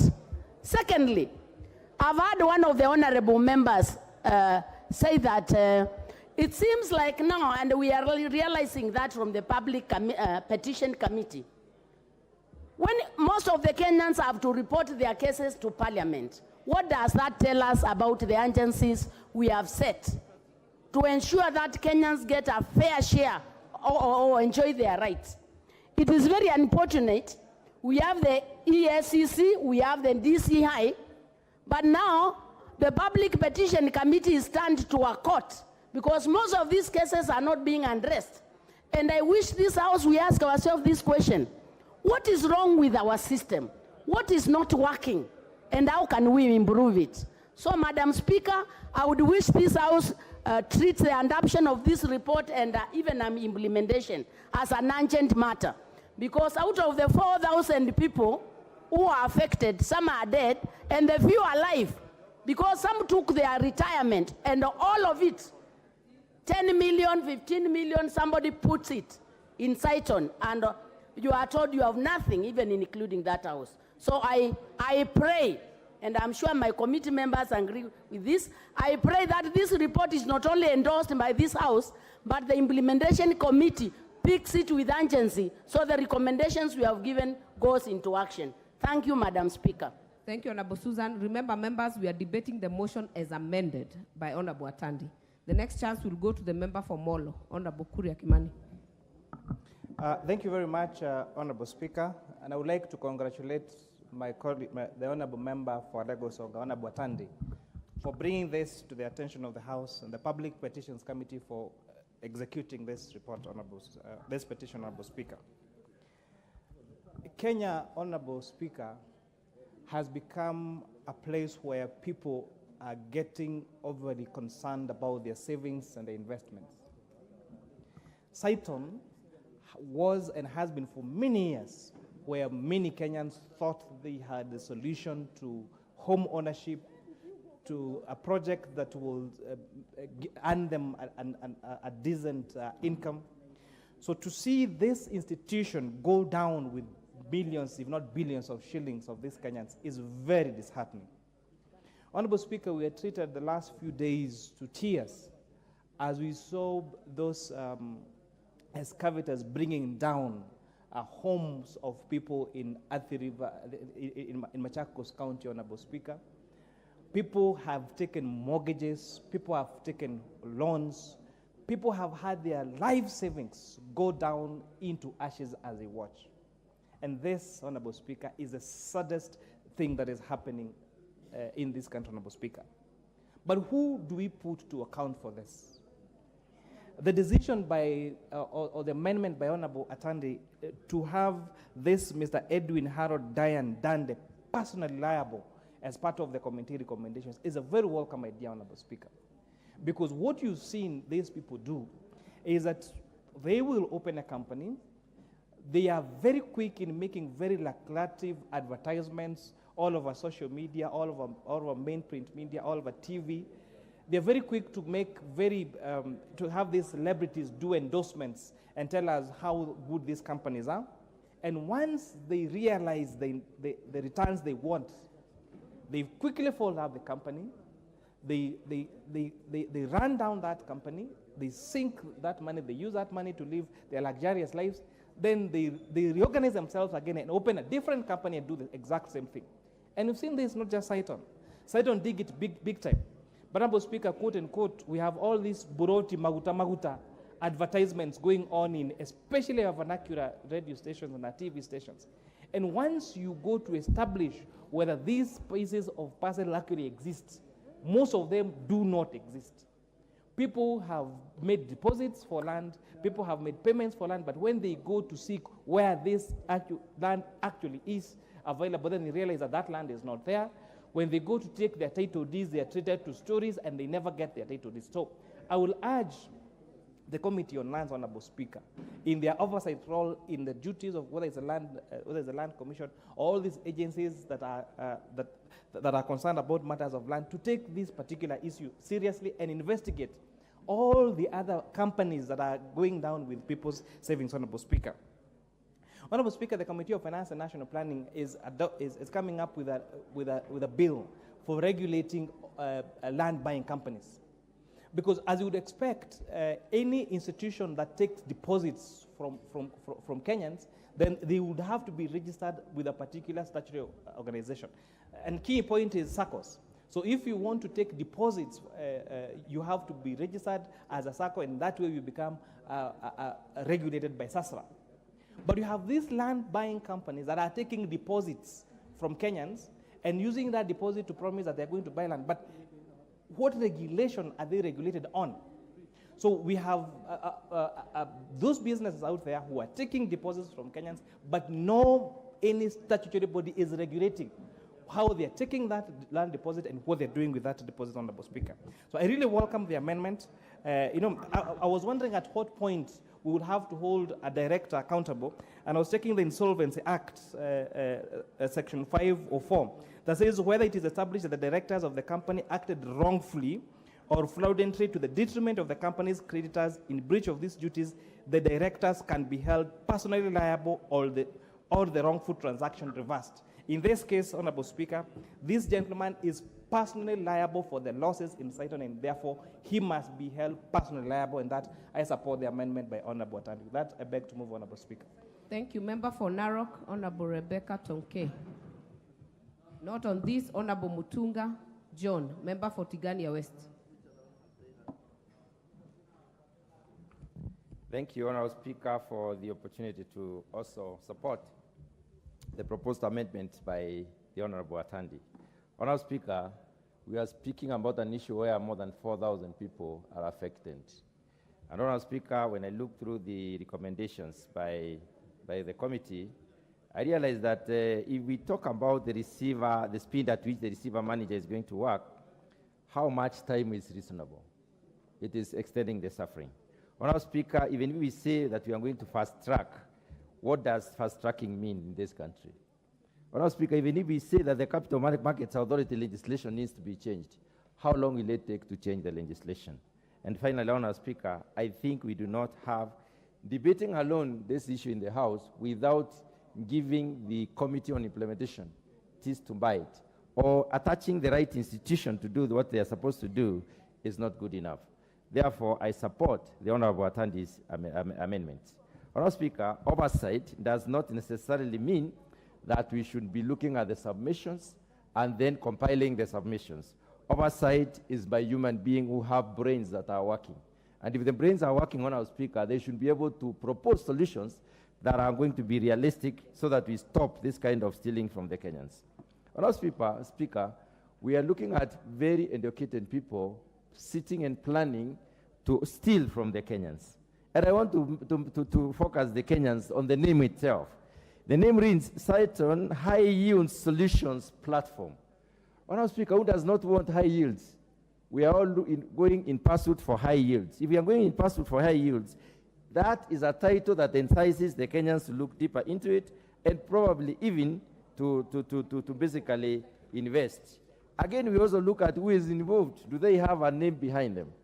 Are these people who are they people who have credence in the society? And in that respect, therefore, we trust them based on their backgrounds.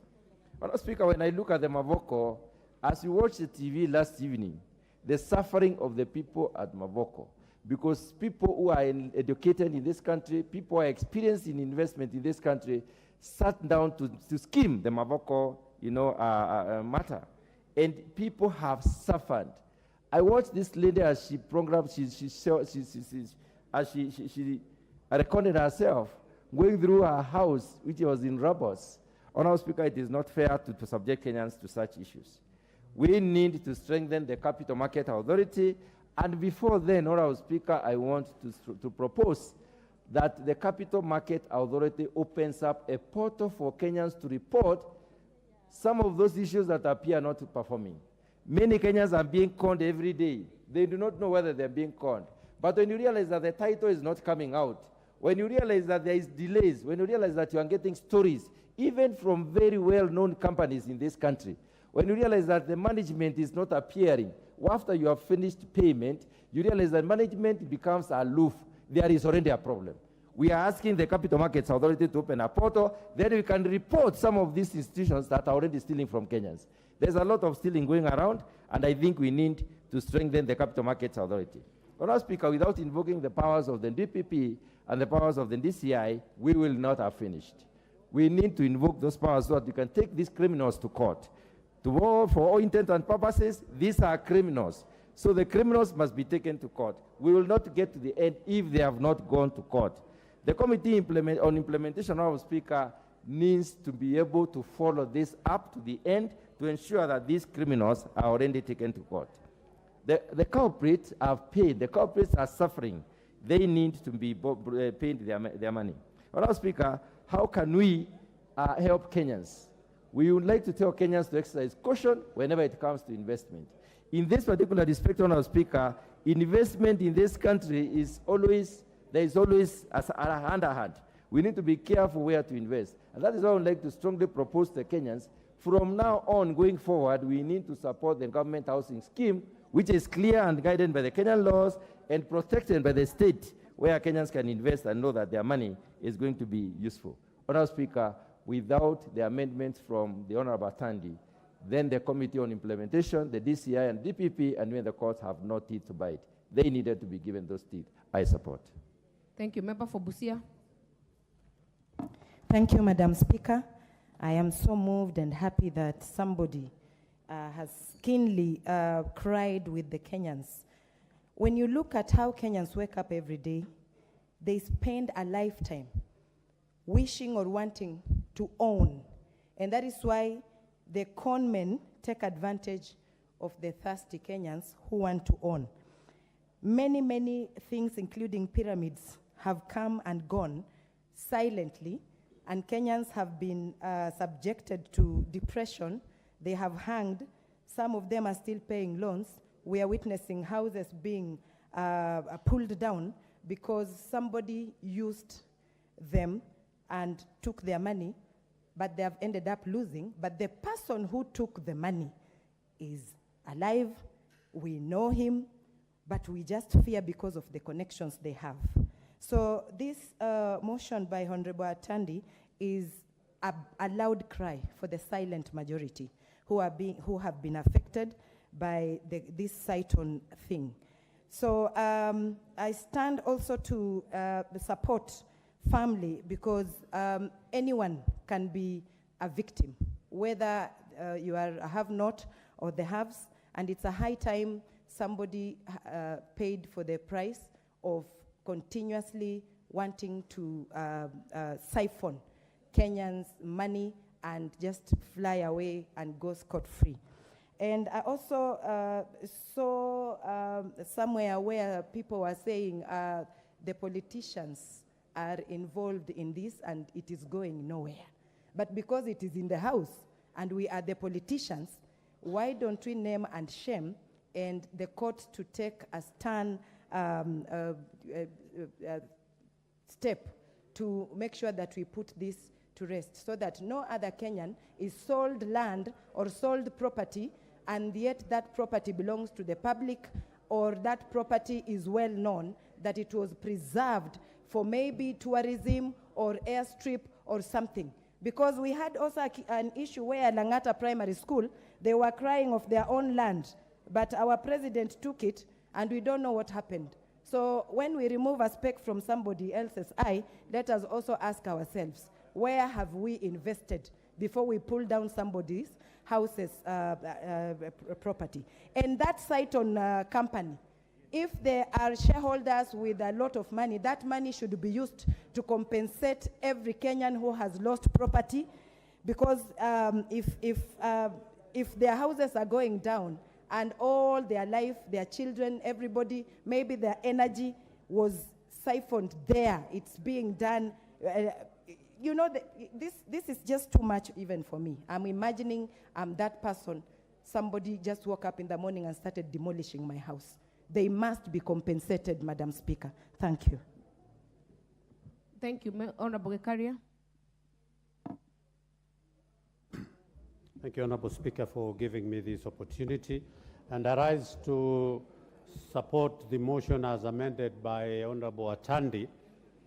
Honorable Speaker, it was sad to listen to some members, you know, the way they were talking about, you know, kind of defending. Honorable Speaker, if I read the recommendations of the committee, the very last one, it says, pursuant to provisions of Standing Order 208A, 2C, the finding arising from the consideration of the petition be debated by the House. And I think that is the right place where we are, and we can be able to raise other new issues that any person can be able to. Honorable Speaker, when I look at the report and the observations which were done by the committee, it is very sad, Honorable Speaker, that all these recommendations that were done by the committee, and most of them, some of the issues that were raised by the observations and the recommendations, which none of them has been implemented by Cytonn, and it is just pure, I don't know even what to call it, Honorable Speaker. It is not right that we should, as a country that is governed by the rule of law, that we can allow these kind of issues to proceed the way they proceeded. Honorable Speaker, this report was signed by the chair on the 8th of May, 2023. That is a staggering almost 5 months since. One of the recommendations that had been given was, as per the recommendations, was the official receiver speed up the process of liquidation and report to the National Assembly within a reasonable time. Honorable Speaker, then we beg to ask, what is reasonable time? Because 5 months down the line, the receiver has not given a report. I want to believe, because if there was a report by the official receiver, then maybe the Honorable Chair of the Petitions Committee would have gladly indicated that. So you can imagine five months down the line, we don't have a report from the official receiver, and Cytonn, as we are talking to date, Honorable Speaker, they are almost everywhere. They are in the radios, social media, advertising for Cytonn and the services they offer. I happen to have been a victim, but I got my money back immediately after 2 months, and that is almost 4 or 5 years ago. And I wanted to inquire, does Cytonn operate under which act of Parliament? And they avoided where the financial institutions are registered, because they didn't want to look like they're operating on matters to do with finances. And as Majority Leader rightfully indicated, that the CEO is a very brilliant person. And I think that is what he has read our laws, he understands, and he knows where the loopholes are, and he uses that. And when I was making that inquiry, I noticed that he didn't want to come out clearly as to why they didn't want to register under, but they went under the capital. If you look at under the capital market, Honorable Speaker, as indicated again by the recommendations that the Capital Market Authority fast track the alternative funds regulation for private market. And I think it is important. Even recommendation number 3 talks about the House amends the Capital Market Authority. So again, when he says the House, I don't know whether it's a specific committee, whether they're the ones, or it's an individual who should come up with these amendments. Because all these things, Honorable Speaker, are happening because the CEO and the other concerned parties, they have read our laws clearly. I know they know where. It is unfortunate, Honorable Speaker, that under Observation 10, the investors were issued a corporate guarantee on the investment. However, the same could not be invoked. You can imagine, Honorable Speaker, as I go to invest, then you put some cushion, and that cushion is put in an agreement that should be guided and be used for me to be able to recover. And if that cannot be invoked, Honorable Speaker, it becomes very unfortunate. Lastly, Honorable Speaker, is that the CMAs, I think, has failed. They issued a circular. It's indicated here, circular number 2/2016, requiring for all the license intermediaries to cease their operations, and they have never. Your time is up. Before the next speaker, allow me to acknowledge students in the public gallery, Macau Schools from Ruaraka constituency, Nairobi County. Allow me on my own behalf and that of the House to welcome them all to observe the proceedings of the House. The next chance will go to the member for Thika Town.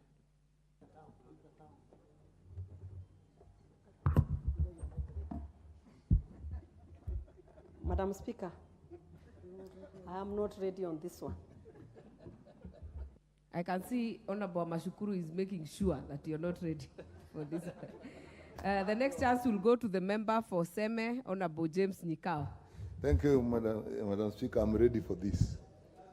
Madam Speaker, I rise to support Honorable Atandi's amendments and the whole report. Madam Speaker, many of our reports actually end at corporate level, and therefore actual individuals don't actually take responsibility. And this is part of the corruption. As you are saying, these are very smart people. And corruption in this country has taken another level, Madam Speaker. It has taken the level of perfect collusion. All the institutions and the people you put in place are part of it. And they cleverly make sure that nobody has direct responsibility. It all remains at the corporate level, and cleverly protect themselves with loopholes within the law.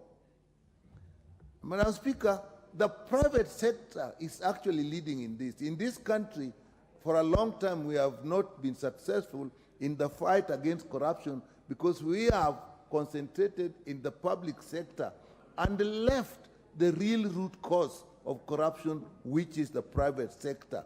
These are the people who design all the scandals, and the public sector are just players in a cleverly designed schemes.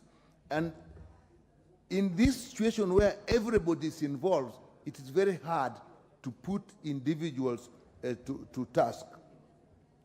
So, Madam Speaker, many reports will actually find that the responsibility at corporate level, and these people are smart enough and they want to be left at corporate level. And even in our laws, you find many times we are saying that we are putting provisions in the law which actually leaves responsibility at corporate level and not the actual people involved. And therefore, Madam Speaker, I think we have reached a level where the responsibility must go beyond the corporate level and go to individuals. Because at corporate level, Madam Speaker, all we do is go, like in a case like this, we go to receiver managers. What do the receiver managers do? They sell whatever little is left at the corporation, and that is what we distribute. And normally it is meager. It is all designed. Nothing is put in concrete property that can be sold so that the people who are affected can get their money back. And they smile all the way to the bank because whatever is sold is so little, it is distributed to people, and the matter is ended. And the people who took the real money, the real wealth, are actually enjoying their wealth.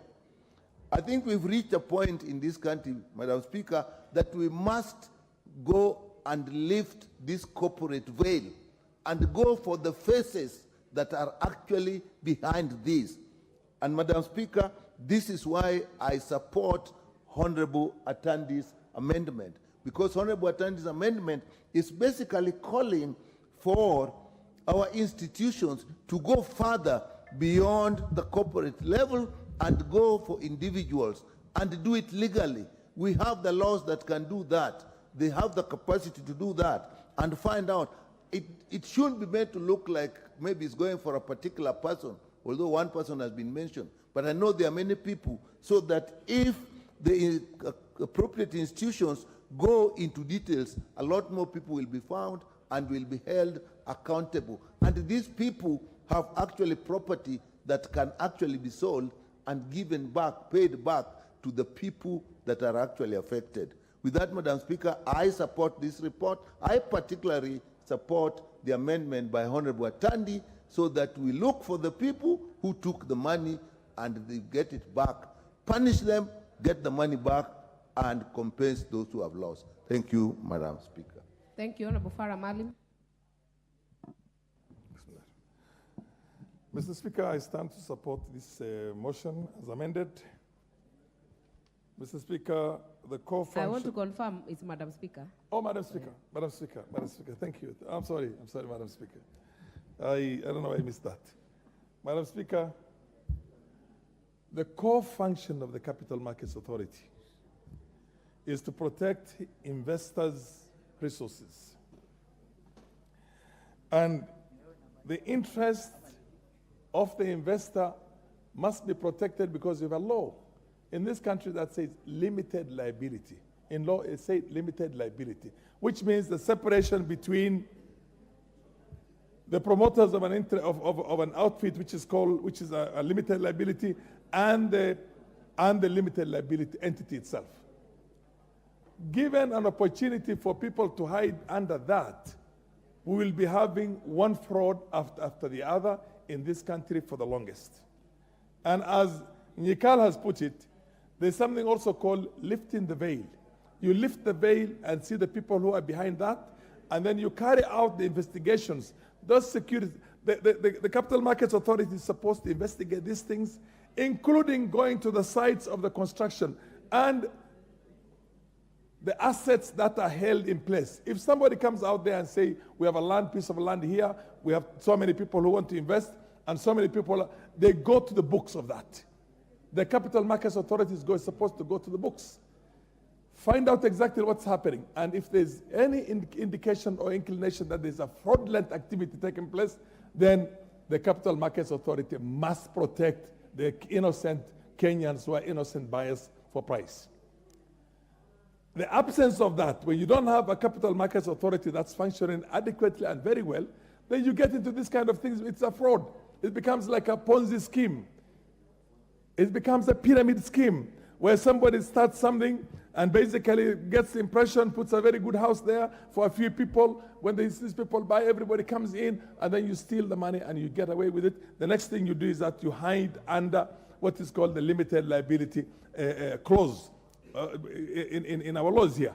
So the Capital Markets Authority must be a hands-on entity that is able to investigate these things, and they have the resources, they have the capacity, they have the expertise, and this has got to be investigated on a permanent basis so that you protect. For example, people are getting their properties demolished right now in the river. Madam Speaker, why do we have to get into a situation in which wealth is being destroyed? You never destroy wealth. You give a grace period. You take time. You do the investigations. You see what kind of a remedial actions can be taken. How that was a public land. It's a public land in the sense that it belongs to East African Portland Authority, and East African Portland Authority is a government institution. And here you are destroying the properties of innocent Kenyans. The next thing is that that property is going to be again allocated to other people there. That land will be allocated. That land will not be kept for East African Portland because there are no East African Portland is not a functioning, is not a profit-making institution right now. And they have probably the responsibility to offload some of its own assets for it to be able to realize the capital it needs for it to function properly and optimally. So, Madam Speaker, we say in my language, you cannot find a cows or camels that are stolen by the owner. If the owner has stolen his camels or the goats or the cows, and you're looking for animals that are stolen by the owner, is there a way you're going to find it? You can't find it. The owners of this country are the leadership of this country, ourselves and the executives and the judiciary and everybody. And all this crap, all this stealing, all this corruption, all these things has got at the core of it both the executive, the legislature, and the judiciary as what they call complementary. They complement one another in this fraud on the innocent Kenyans. On the innocent Kenyans. And it's primarily because of that. We have to have a system that is going to change volte-face in this country. Otherwise, we don't have a country. We don't have a country. We don't have, Madam Speaker, can I have 1 minute? We don't have a country. We don't have a country. For information, look at the people crying and the wastage that is going on right now in the river. Look at Cytonn and look at the 100,000. You have 30 seconds, Honorable Farah. And you look at all that. Where are we going? Are we waiting for us to get so tired that you have a popular revolution, people got to go out into the streets? Madam Speaker, we can't have this. Business cannot be as usual. We cannot keep on earning good salary, staying here as members of parliament, people in the executive becoming richer and richer, people in the judiciary becoming richer and richer, and the innocent Kenyans are suffering the way they're suffering. At one time, when I was a young man, I remember J.M. Kariuki saying that this is a country of 10 millionaires and 10 million beggars. We have a problem. Even the difficulty with which they put these resources together, the elite from Alliance High School, from Nairobi University, from the top Ivy League universities are the ones who are coming to steal from them. So this has become an industry. Drug lords and drug dealers are becoming governors and everything else in this country. So what is going to happen to the poor population of this country? Are we waiting for them to rise up against us? Politicians are not doing enough. Madam Speaker, I want to say that this has got to be, the government must seek the compensation for that. Insurance must have been there. If CMA had played this role very well, these people would not be losing their money now. All that money should have been insured. But because it has not been insured, and I'm sure that's the case, and that's why they're losing, because there's a complicity at all levels of the government itself. So this has got to stop. We cannot allow Kenyans being robbed and their hard-earned money and hard-earned properties being destroyed every day. Thank you, Madam Speaker. Thank you. Member for Tetu. Thank you, Madam Speaker. I rise to also support the amendment by Honorable Atandi. At least he has made the report or his recommendations. I would describe them as being specific, measurable, actionable, realistic, and time-bound, and it gives the much-needed teeth to the earlier general recommendations that were made by the committee. Madam Speaker, from the onset, I would like to say that our country, the landscape is littered with these sort of schemes, and this is not the first time. From the days of DESI, we have seen very many of these schemes come and go, and it is very, very unfortunate that now as a country, we are starting now to run what I would call economic banditry, where these conniving, these very, very bright people who come disguised as businessmen come up with all these schemes, but whose only objective is to defraud innocent Kenyans of their hard-earned cash. And Madam Speaker, it's very important that as we discuss this, we should also call in order the various government agencies that are responsible for regulating our capital markets, for regulating our financial markets, and even for regulating some of the other schemes that we have seen being in the market. Madam Speaker, in the case of Cytonn, this is an organization that is oversighted by the Capital Markets Authority. And even as we sit here as a house to make the various recommendations as to what should happen to the directors, to the company, and the way forward, we must call out the Capital Markets Authority, because when all these things were happening, and these things do not happen overnight, Madam Speaker, they happen over a period of years. These people advertise, promising Kenyans returns of 40%, 60% per year. And Madam Speaker, I wonder, unless you are selling drugs, where do you get such returns on a wide scale? You know, Madam Speaker, I remember a company that was, asking Kenyans to invest in greenhouses. And a Kenyan was only required to invest 200,000 in a greenhouse. But the promised returns were 400,000 per year. And I would ask myself as a common sense question, as a common sense Kenyan, why can't they do the investment themselves instead of asking other people to invest it? So such information should quickly be picked up by the agencies. And I think here some people are sleeping on the job. CMA, DCI, NIS, whenever this information comes out in the open, they must be able to start preventive investigations by themselves and look for the perpetrators of these schemes. Madam Speaker, in the case of some of the SACCOs that have also come and defrauded people of land, we also have SASRA. But in this country, we have an unfortunate situation whereby some SACCOs are under SASRA and others are not. I think this is something as a house we must look into and ensure that every SACCO in this country, whether it's a land buying SACCO, whether it's a housing SACCO, all of them are under the ambit of SASRA. Madam Speaker, the real estate is now the new frontier for people basically stealing from innocent Kenyans. And the whole house has just, most of the people who have contributed before me have cited the case of, the Portland cement land, which is also something that went on for years and years. And it is time that this house brings order to the real estate sector. And I am happy to have learned today from the chairman of the Finance and Planning Committee that they are intending to bring a motion to basically regulate this whole sector of land buying. Today, stockbrokers have an association. They have a stockbroker association and they have to be licensed by the CMA. Why do we have land brokers who have no organization that regulates them, who have no organization that oversights them? So, Madam Speaker, for me, I rise to support, and I go by the recommendations of the committee, where there is criminal culpability, both at the corporate and individual level. This must be enforced. Thank you so much, Madam Speaker. Thank you. Member for Igembe Central, Honorable Daniel Karido. Thank you, Madam Speaker. I also stand to air my voice on this motion as amended by Honorable Atandi. It's very, very important amendment and motion. Madam Speaker, we have had these issues in circles year in, year out. There is not a single year that has passed without hearing of a scheme that has come to sink Kenyans' money. We earn in very difficult situations.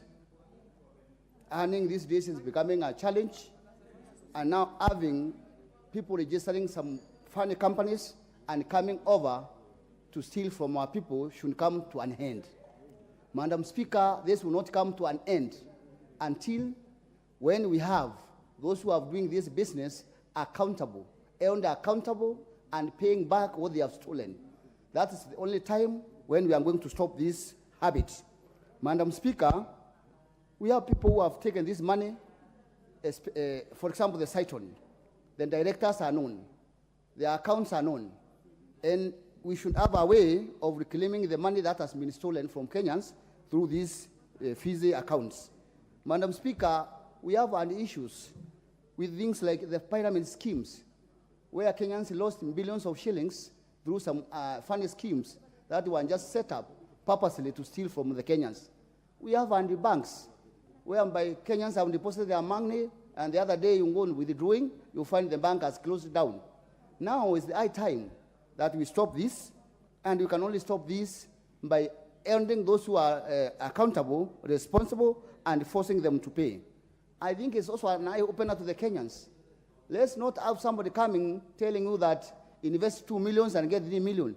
I think we should not go for these easy deals whereby we are running to earn money which is not there. The Kenyans should also learn, because in every corner you'll find somebody whose money has been stolen in one or the other because of being promised heaven which does not exist. Therefore, Madam Speaker, the Capital Authority should take also responsibility in regulating these financial organizations. And I think it's high time that the government of Kenya also opens their eyes through the institutions, NSIS and the criminal departments, to make sure that whoever comes to invest is investigated thoroughly. And we prove that they are people of sound mind, they are people with good records, and they have no history of looting from other nations. Because these things have been coming in and out, and there is no way we can bring it to an end unless the authority takes the responsibility. And Madam Speaker, we should not have the big fish. Even if with some big fish, there is always a trap even for big fish, that we don't have to be explaining that this and that is being protected by this and that's why we're having these lootings. Therefore, Madam Speaker, I'm just supporting this motion as amended by Honorable Tandi, and especially this on Cytonn. We already have many Kenyans, and even now they are continuing to pay the money. I wonder how they are continuing to pay the money when they already who paid earlier have had their money sunk. I think the first step is to make sure that it does not continue to steal from more Kenyans before even reclaiming what has already been stolen. And I think this should be the first step that the government should take to make sure that this institution is already closed, so that it doesn't continue inviting more Kenyans. And you know, everybody in Kenya likes to make a shilling. So wherever they hear that you are making a shilling here, they rush for it. Someone just taking loans, others selling their assets to go for this money. Therefore, Madam Speaker, I support this motion as amended, and thank you for giving me this opportunity. Thank you. Member for Nyeri.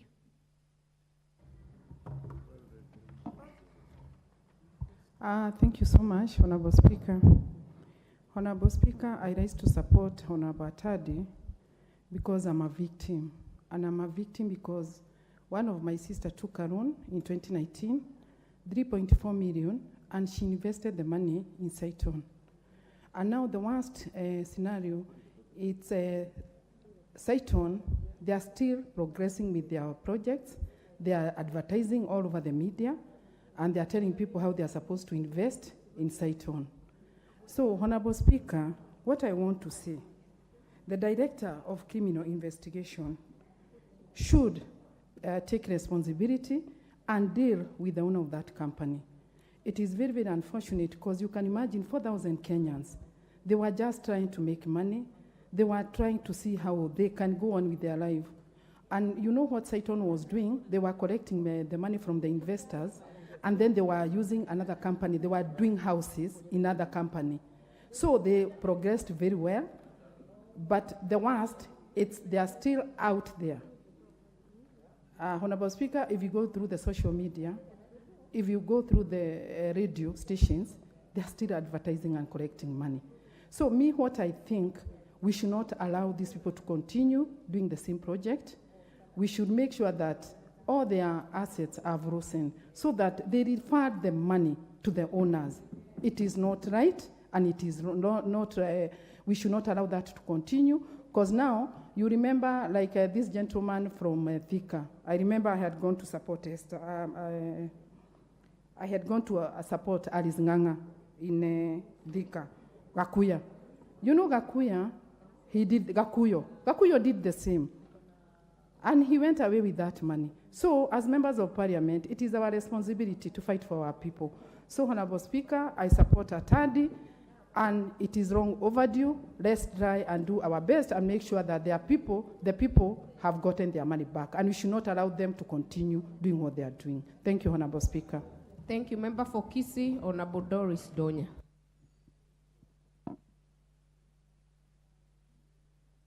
It's not, okay. Thank you, Madam Speaker. I support the amendments with reasons. I have a friend who participated in this saga. When they learned that it was not fruitful, they went to ask for a refund. What was so disappointing is that they were told, you will not have your 100% refund. This will come, you must pay a penalty. Now, I'm wondering, you've given someone, you've paid for something, they've taken long for you to receive what you had paid for, as if the consumers don't know their rights. You want to still take something from what they had paid you while you've not given them what they wanted. To my thinking, Madam Speaker, this Cytonn CEO must pay double to these people who had invested and yet they've not received what they paid for. But instead, he's super rude. I just want to compare him, Madam Speaker, with our hospitals' parking areas. You go to hospital, you pay the money to see the doctor, maybe 5,000 or 2,000 as an appointment fee. You've seen the doctor, you've been given the receipt. You are walking out of the hospital, you are told to pay for parking. This is how these people steal from Kenyans. When you ask them why you are paying for parking, they say that is one way of regulating people because we will have people who will come and park here. But I have the hospital, the receipt that I've received from the hospital. That should actually be my exit from that entry. Kenyans, because I don't know, our laws are not properly stipulated, people are stealing, even from the sick, left, right. You go to schools, you are asking for contractors, they supplied maize 2 years ago. No one is helping these people. We come here, we speak day after day after day, nothing is done. Madam Speaker, the Cytonn story has even still made me to remember about Kisii County. Contractors have done their work for the last three years. When they go for the claim of their money, they are told, we have to scrutinize you afresh. Yet they have the working things, everything. So I don't know how we will ever help our people, Madam Speaker, but to this one, for him to stop running the advertisements that he's doing, the police officers have to visit his premises and close them down. That will be a lesson to other unscrupulous people who don't protect the consumers. You've given your money, you've bought land. You go to the Ministry of Land, they tell you that your title deed is not legit. Two people have the same copy. Then we say we are fighting for the needs of the poor Kenyans. This one should just start serving as an example, Madam Speaker. We don't want to see any advertisement from Cytonn, even as we break for lunch. Because the more he continues, you know, advertisements, Madam Speaker, are very funny. Even if you want to advertise for maybe some face cream, There are people who've used that face cream, but their faces still have not, they are not smooth. But they will go and look for a smooth lady, fake. They come and pretend, oh, she has used our cream, she's very soft, very good. Those are advertisements. But when you go to the real people who are using that cream, my face is even smoother than the ones who've been using that cream. So these things should even be checked too, and confirm that what you are selling to the people is what it should not be vitu kwa ground ni tofauti. Thank you, Madam Speaker. Thank you. Member for North Imenti, Honorable Rahim Dawood. Thank you, Madam Speaker. Madam Speaker, I want to join my colleagues in supporting the amendment by Honorable Atandi. Madam Speaker, I hope this amendment and the whole report will get the justice it deserves. Madam Speaker, we've had a report which was given by Honorable Francis Nyenze, the late member of Kitui West.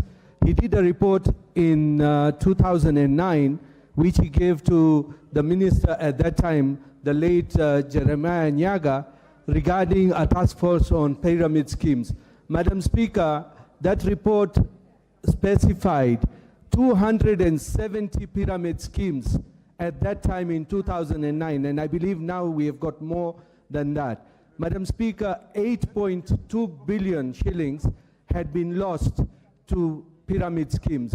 And Madam Speaker, it is a pity we are talking about the same kind of pyramid schemes as of today, it being 2023. Because, Madam Speaker, at that time, the pyramid schemes which were there, DESI, went down with about 2.4 billion shillings, Madam Speaker. And it was run by George Odinga Donde, the late, I'm told. Madam Speaker, we need to get to the bottom of this pyramid scheme thing, because there were recommendations, and I'm wondering if those recommendations were ever taken up. Because there was a recommendation in that report that the DCI investigate, and within 6 months, it reports what it has done. Madam Speaker, at that time, when they were doing the report, the 8.2 billion which was lost, there was 5 billion still frozen in the CBK. And Madam Speaker, we need to know how much money Cytonn have got at the CBK and other banks which are frozen, because there would be no point which money has been frozen in CBK or in the banks cannot go back to the people who deserve it and who have invested. Madam Speaker, about 4 or 5 years back, when I was looking for a property in Nairobi, and I was introduced to Cytonn, and apparently that property I could not buy it because there were none available. And they even promised me, they told me, now we cannot give you the property. If you put the money in Cytonn, you will get 18% interest, whereas at that time in the bank you could only get 7% maximum. So, Madam Speaker, I'm just lucky that I did not invest in Cytonn at that time. Madam Speaker, we need to, at that time there was a suggestion that there would be an anti-pyramid scheme authority. That was in the year 2010, the minister had put in place.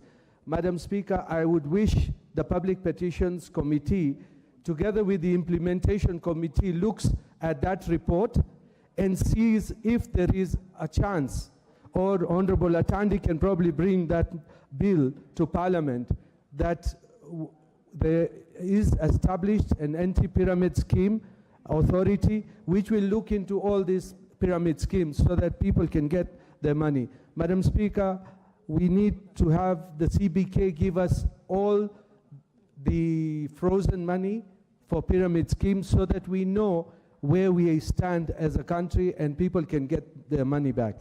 With those few remarks, Madam Speaker, I hope and pray that what we are passing today will be implemented as soon as possible and the CID does their job. Thank you, Madam Speaker. Honorable members, you realize that we have been debating the amendment. I will put the question on the amendment and then we will continue with the debate on the motion as amended.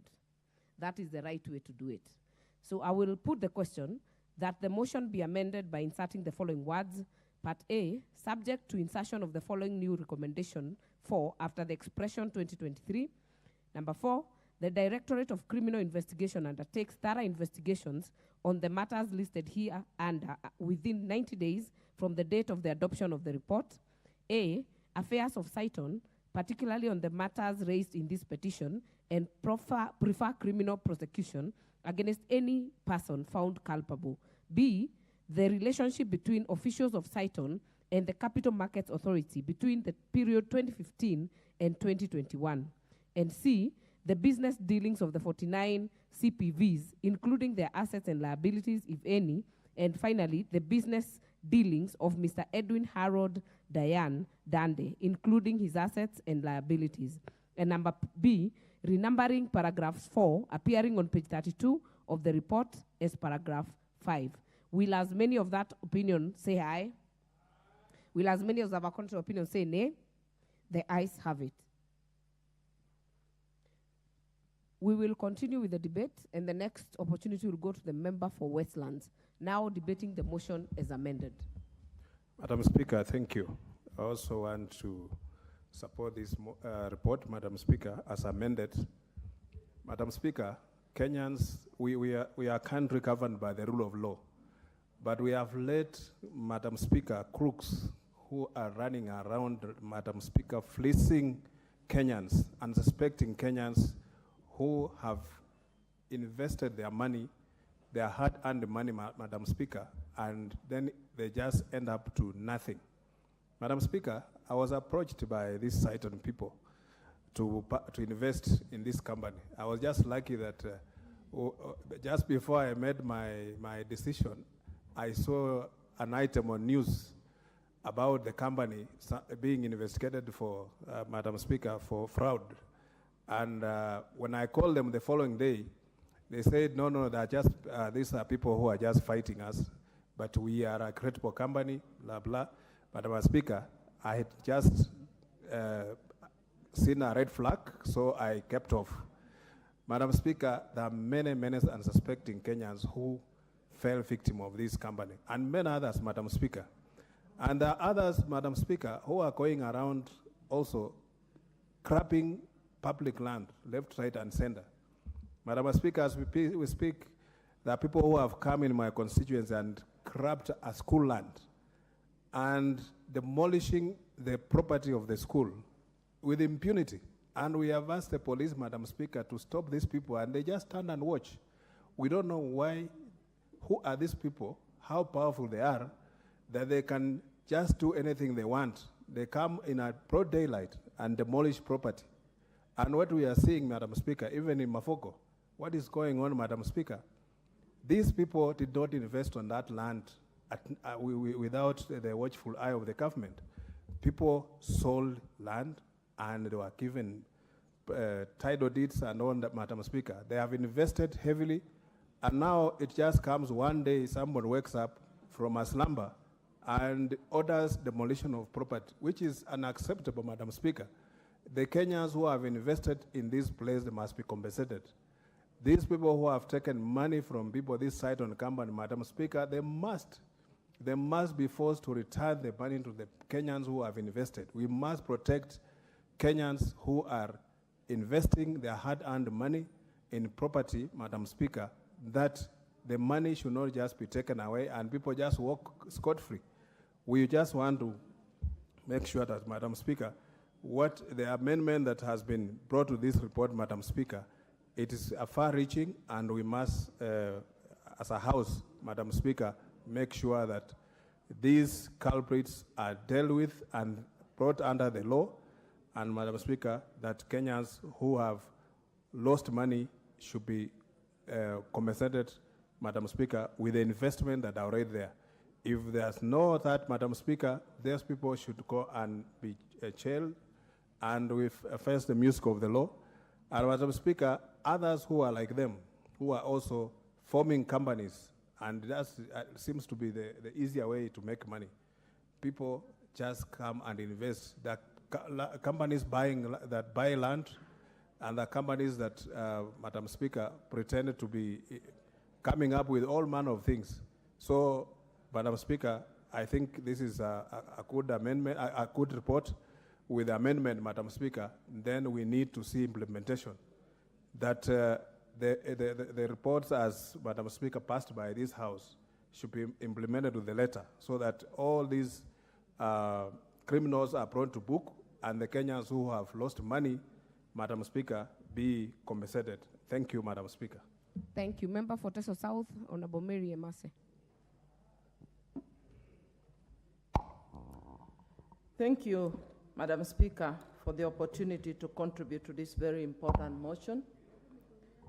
Madam Speaker, I also would have become a victim to Cytonn investment, because I remember when it was founded in 2014, they had such an aggressive marketing strategy, very appealing, very attractive products. But I thank God I didn't fall prey. But I sympathize, I empathize with many Kenyans who have lost their monies, because many Kenyans fell prey to this Cytonn trap, because they were so promising. They would call you, they advertised, you know, they promise you very high returns where there are no risks. And I think that should always be the red flag. When you Kenyans have to know, when you are promised very high returns on an investment with no risks, then you need to think twice before you invest. Madam Speaker, like I've said, and I've had many members allude to, Kenyans borrowed money. Some have made savings over the years to be able to invest in this Cytonn investment. And today I must say I'm so saddened by the unfolding events that have resulted to losses. And I think now as legislators, the questions we must ask ourselves, what is the way forward? And that's why I support the report as amended by the committee. What is the way forward? And I think the priority should be how the Kenyans, the innocent Kenyans who have invested a lot of money in these Cytonn investments, can recover their money. If it is liquidating the assets to be able to raise funds to pay off the investors in the Cytonn investments, then let that be. And secondly, as legislators, we also have to ask ourselves, what are the lessons? Because we see these fraudsters everywhere. In Machakos County, we know of land grabbers who grab land using goons. Then they allocate the land to their cronies, to their supporters. Then they sell to unsuspecting Kenyans.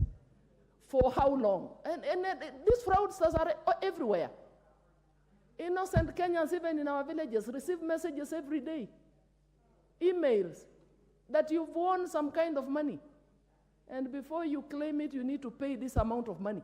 So many of our people are losing money through to fraudsters. How are we going to stop the trend? Because it has to stop. At some point, it has to stop. And I just want to tell Kenyans, when you invited to an investment where you're being promised so much, like Cytonn was promising 18%, at no risk, think twice. When you are being pressured into an investment with a promise that if you do not act immediately, the opportunity, you lose the opportunity, think twice. When you are being told you've won money for a competition you did not enroll, please think twice. Who would be wanting to give you money for a competition you did not participate in? Or you're being told to pay a fee to claim some gift where is free money. Kenyans, we need to think twice. Conmen are everywhere. They are around us. And you will be told, and or if it's an investment where you're being told, the more people you enroll, you bring into that business, the more you earn. Please know that that is a scam you are being conned.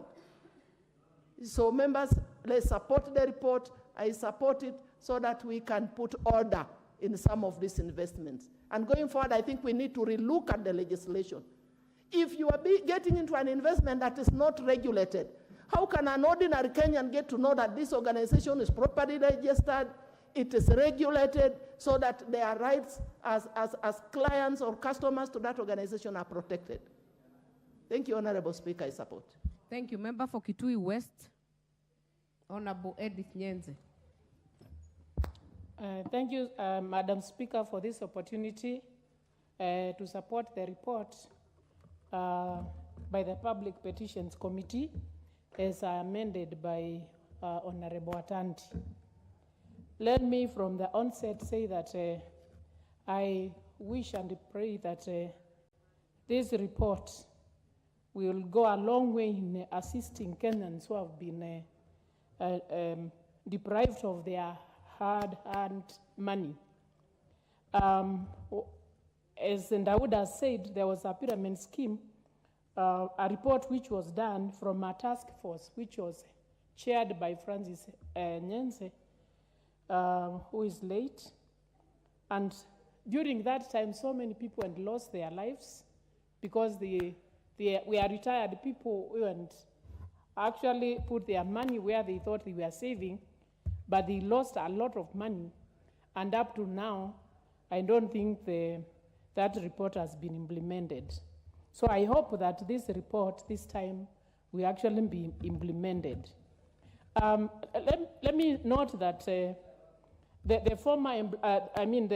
Cytonn employees were former employees of Cytonn directors.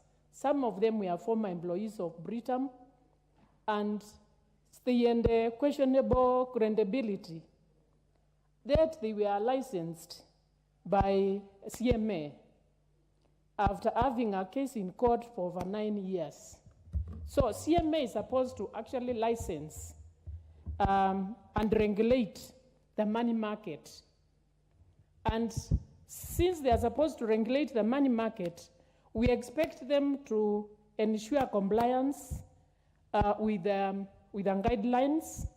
We expect them to be experienced enough to see pitfalls in these investments, and those ones who are interested in the investments, we expect them to do due diligence so that they can help the Kenyans save in the right vehicles.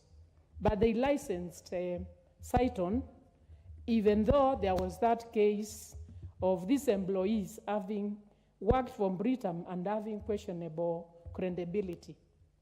So CMA has something to answer to Kenyans as to why they licensed the Cytonn directors.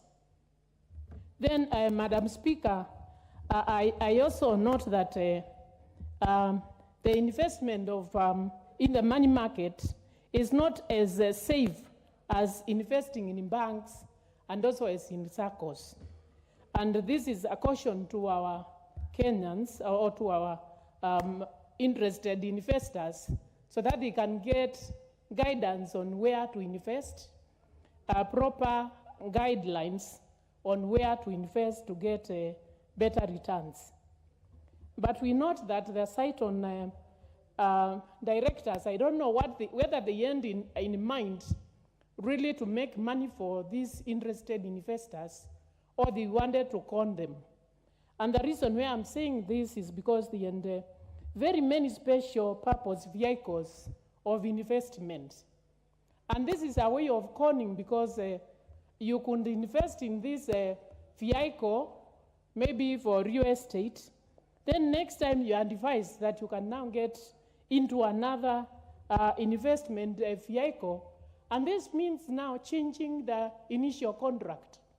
And if you change the initial contract of investing in real estate to investing in another vehicle, that means now you can't claim for your money.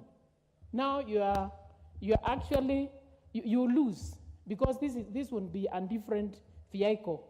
So that's why I'm saying that I don't know whether the intention was to really help them invest and get money or it was to con them. So the report, I support the report that the CEO should be held personally responsible for this, for the loss of funds, for the loss of investments, and then his property should actually be sold and money returned to the rightful owners. So I would also advise, put a word to the investors, interested investors, especially those.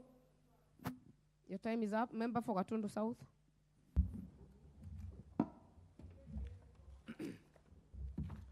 Thank you, Madam Speaker, for the opportunity to contribute to this report. And from the get-go, I want to say that I support the amendments presented by, or the motion as amended by Honorable Atandi.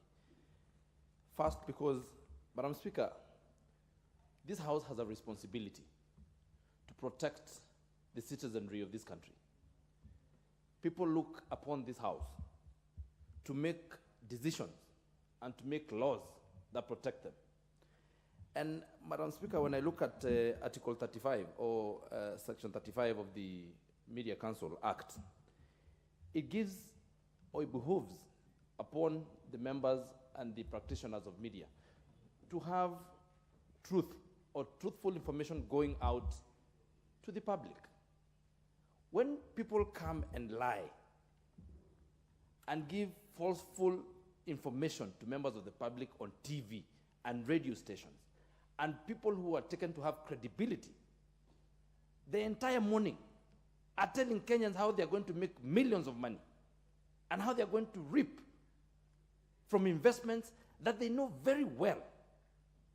It's con, it's theft, and we're just losing money. We are getting to a point where people will no longer have trust in our business enterprises as they are. And before we get there, Madam Speaker, we must stop this and nip it at the bud. Madam Speaker, we have a company, other than just this Cytonn. We have already a company that has taken money from unsuspecting Kenyans. People have been crying.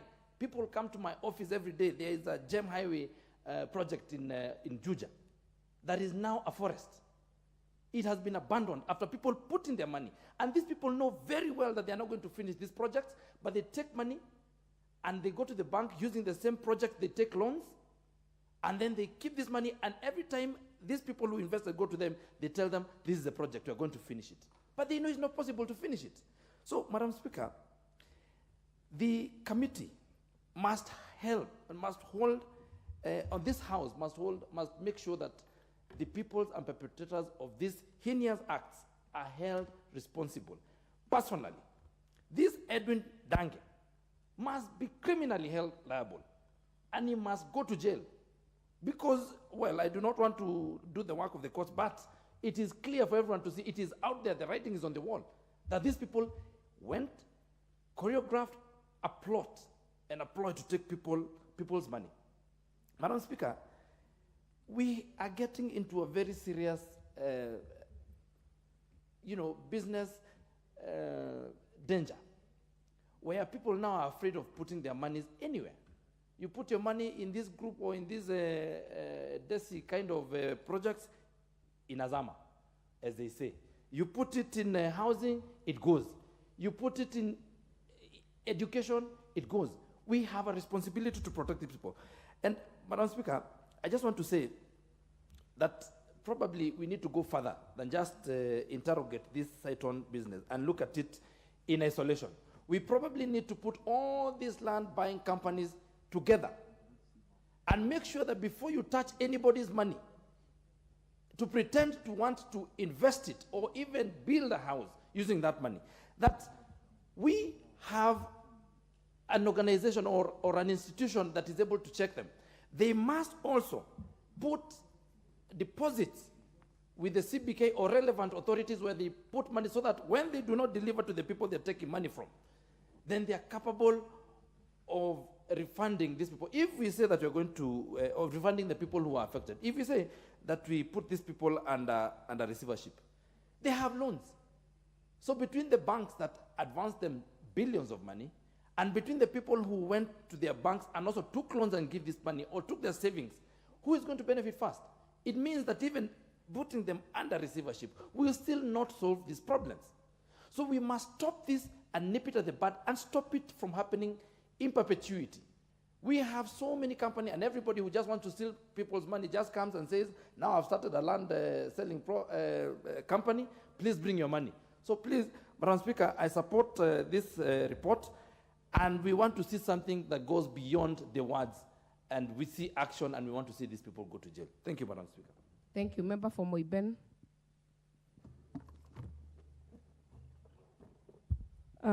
Thank you, Madam Speaker, for giving me the opportunity to also put my voice on this amendment on behalf of the people of Moiben constituency.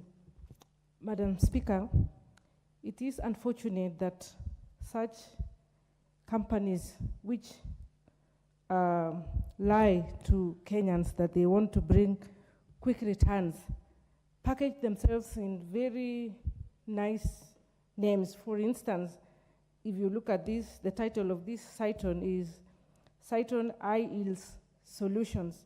I mean, you know, it would entice anybody who would wish to make some quick cash. Madam Speaker, it is also unfortunate that such institutions are run by highly educated Kenyans. The people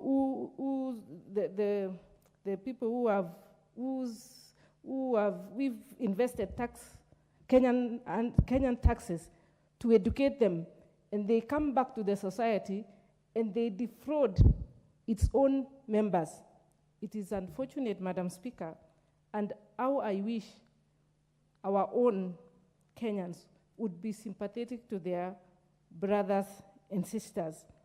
Madam Speaker, I happen to have been in the UK some time ago with members of parliament on an academic trip, and we met Kenyans who are really complaining about being defrauded by such institutions.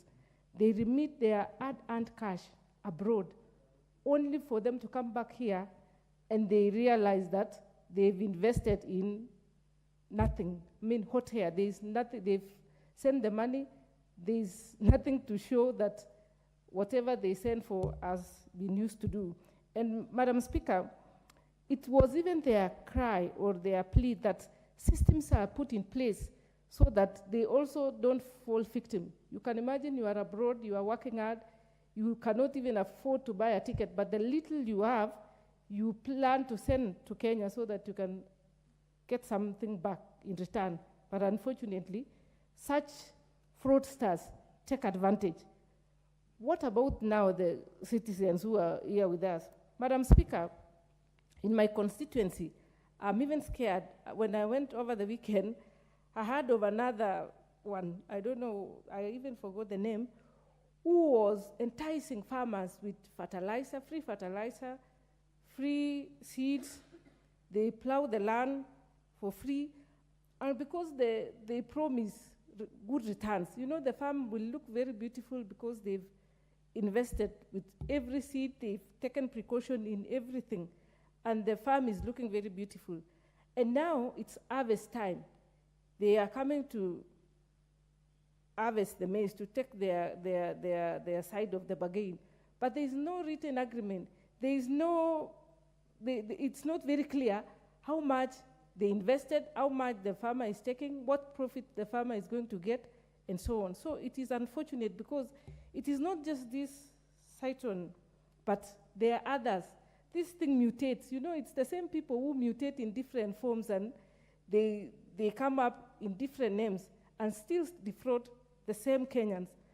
And I would wish to talk to our brothers and sisters to say that when the deal is too good, kindly think twice. There is nothing which comes cheap. You know, cheap is normally, or cheap eventually ends up to be expensive. And I think now if we put these structures in place, everybody will be accountable, including the DPP, including even our leadership, like the chiefs, the village elders. They should be very cautious and enlighten the Kenyans to be very careful when they come across such very enticing investments, which eventually they will be left high and dry. Madam Speaker, I can see my time is up, but I'm happy I've contributed to say something about this menace in the society. Thank you, Madam Speaker. Thank you, honorable members. This motion will still have some minutes when it next comes to the order paper. So let us be upstanding, order members.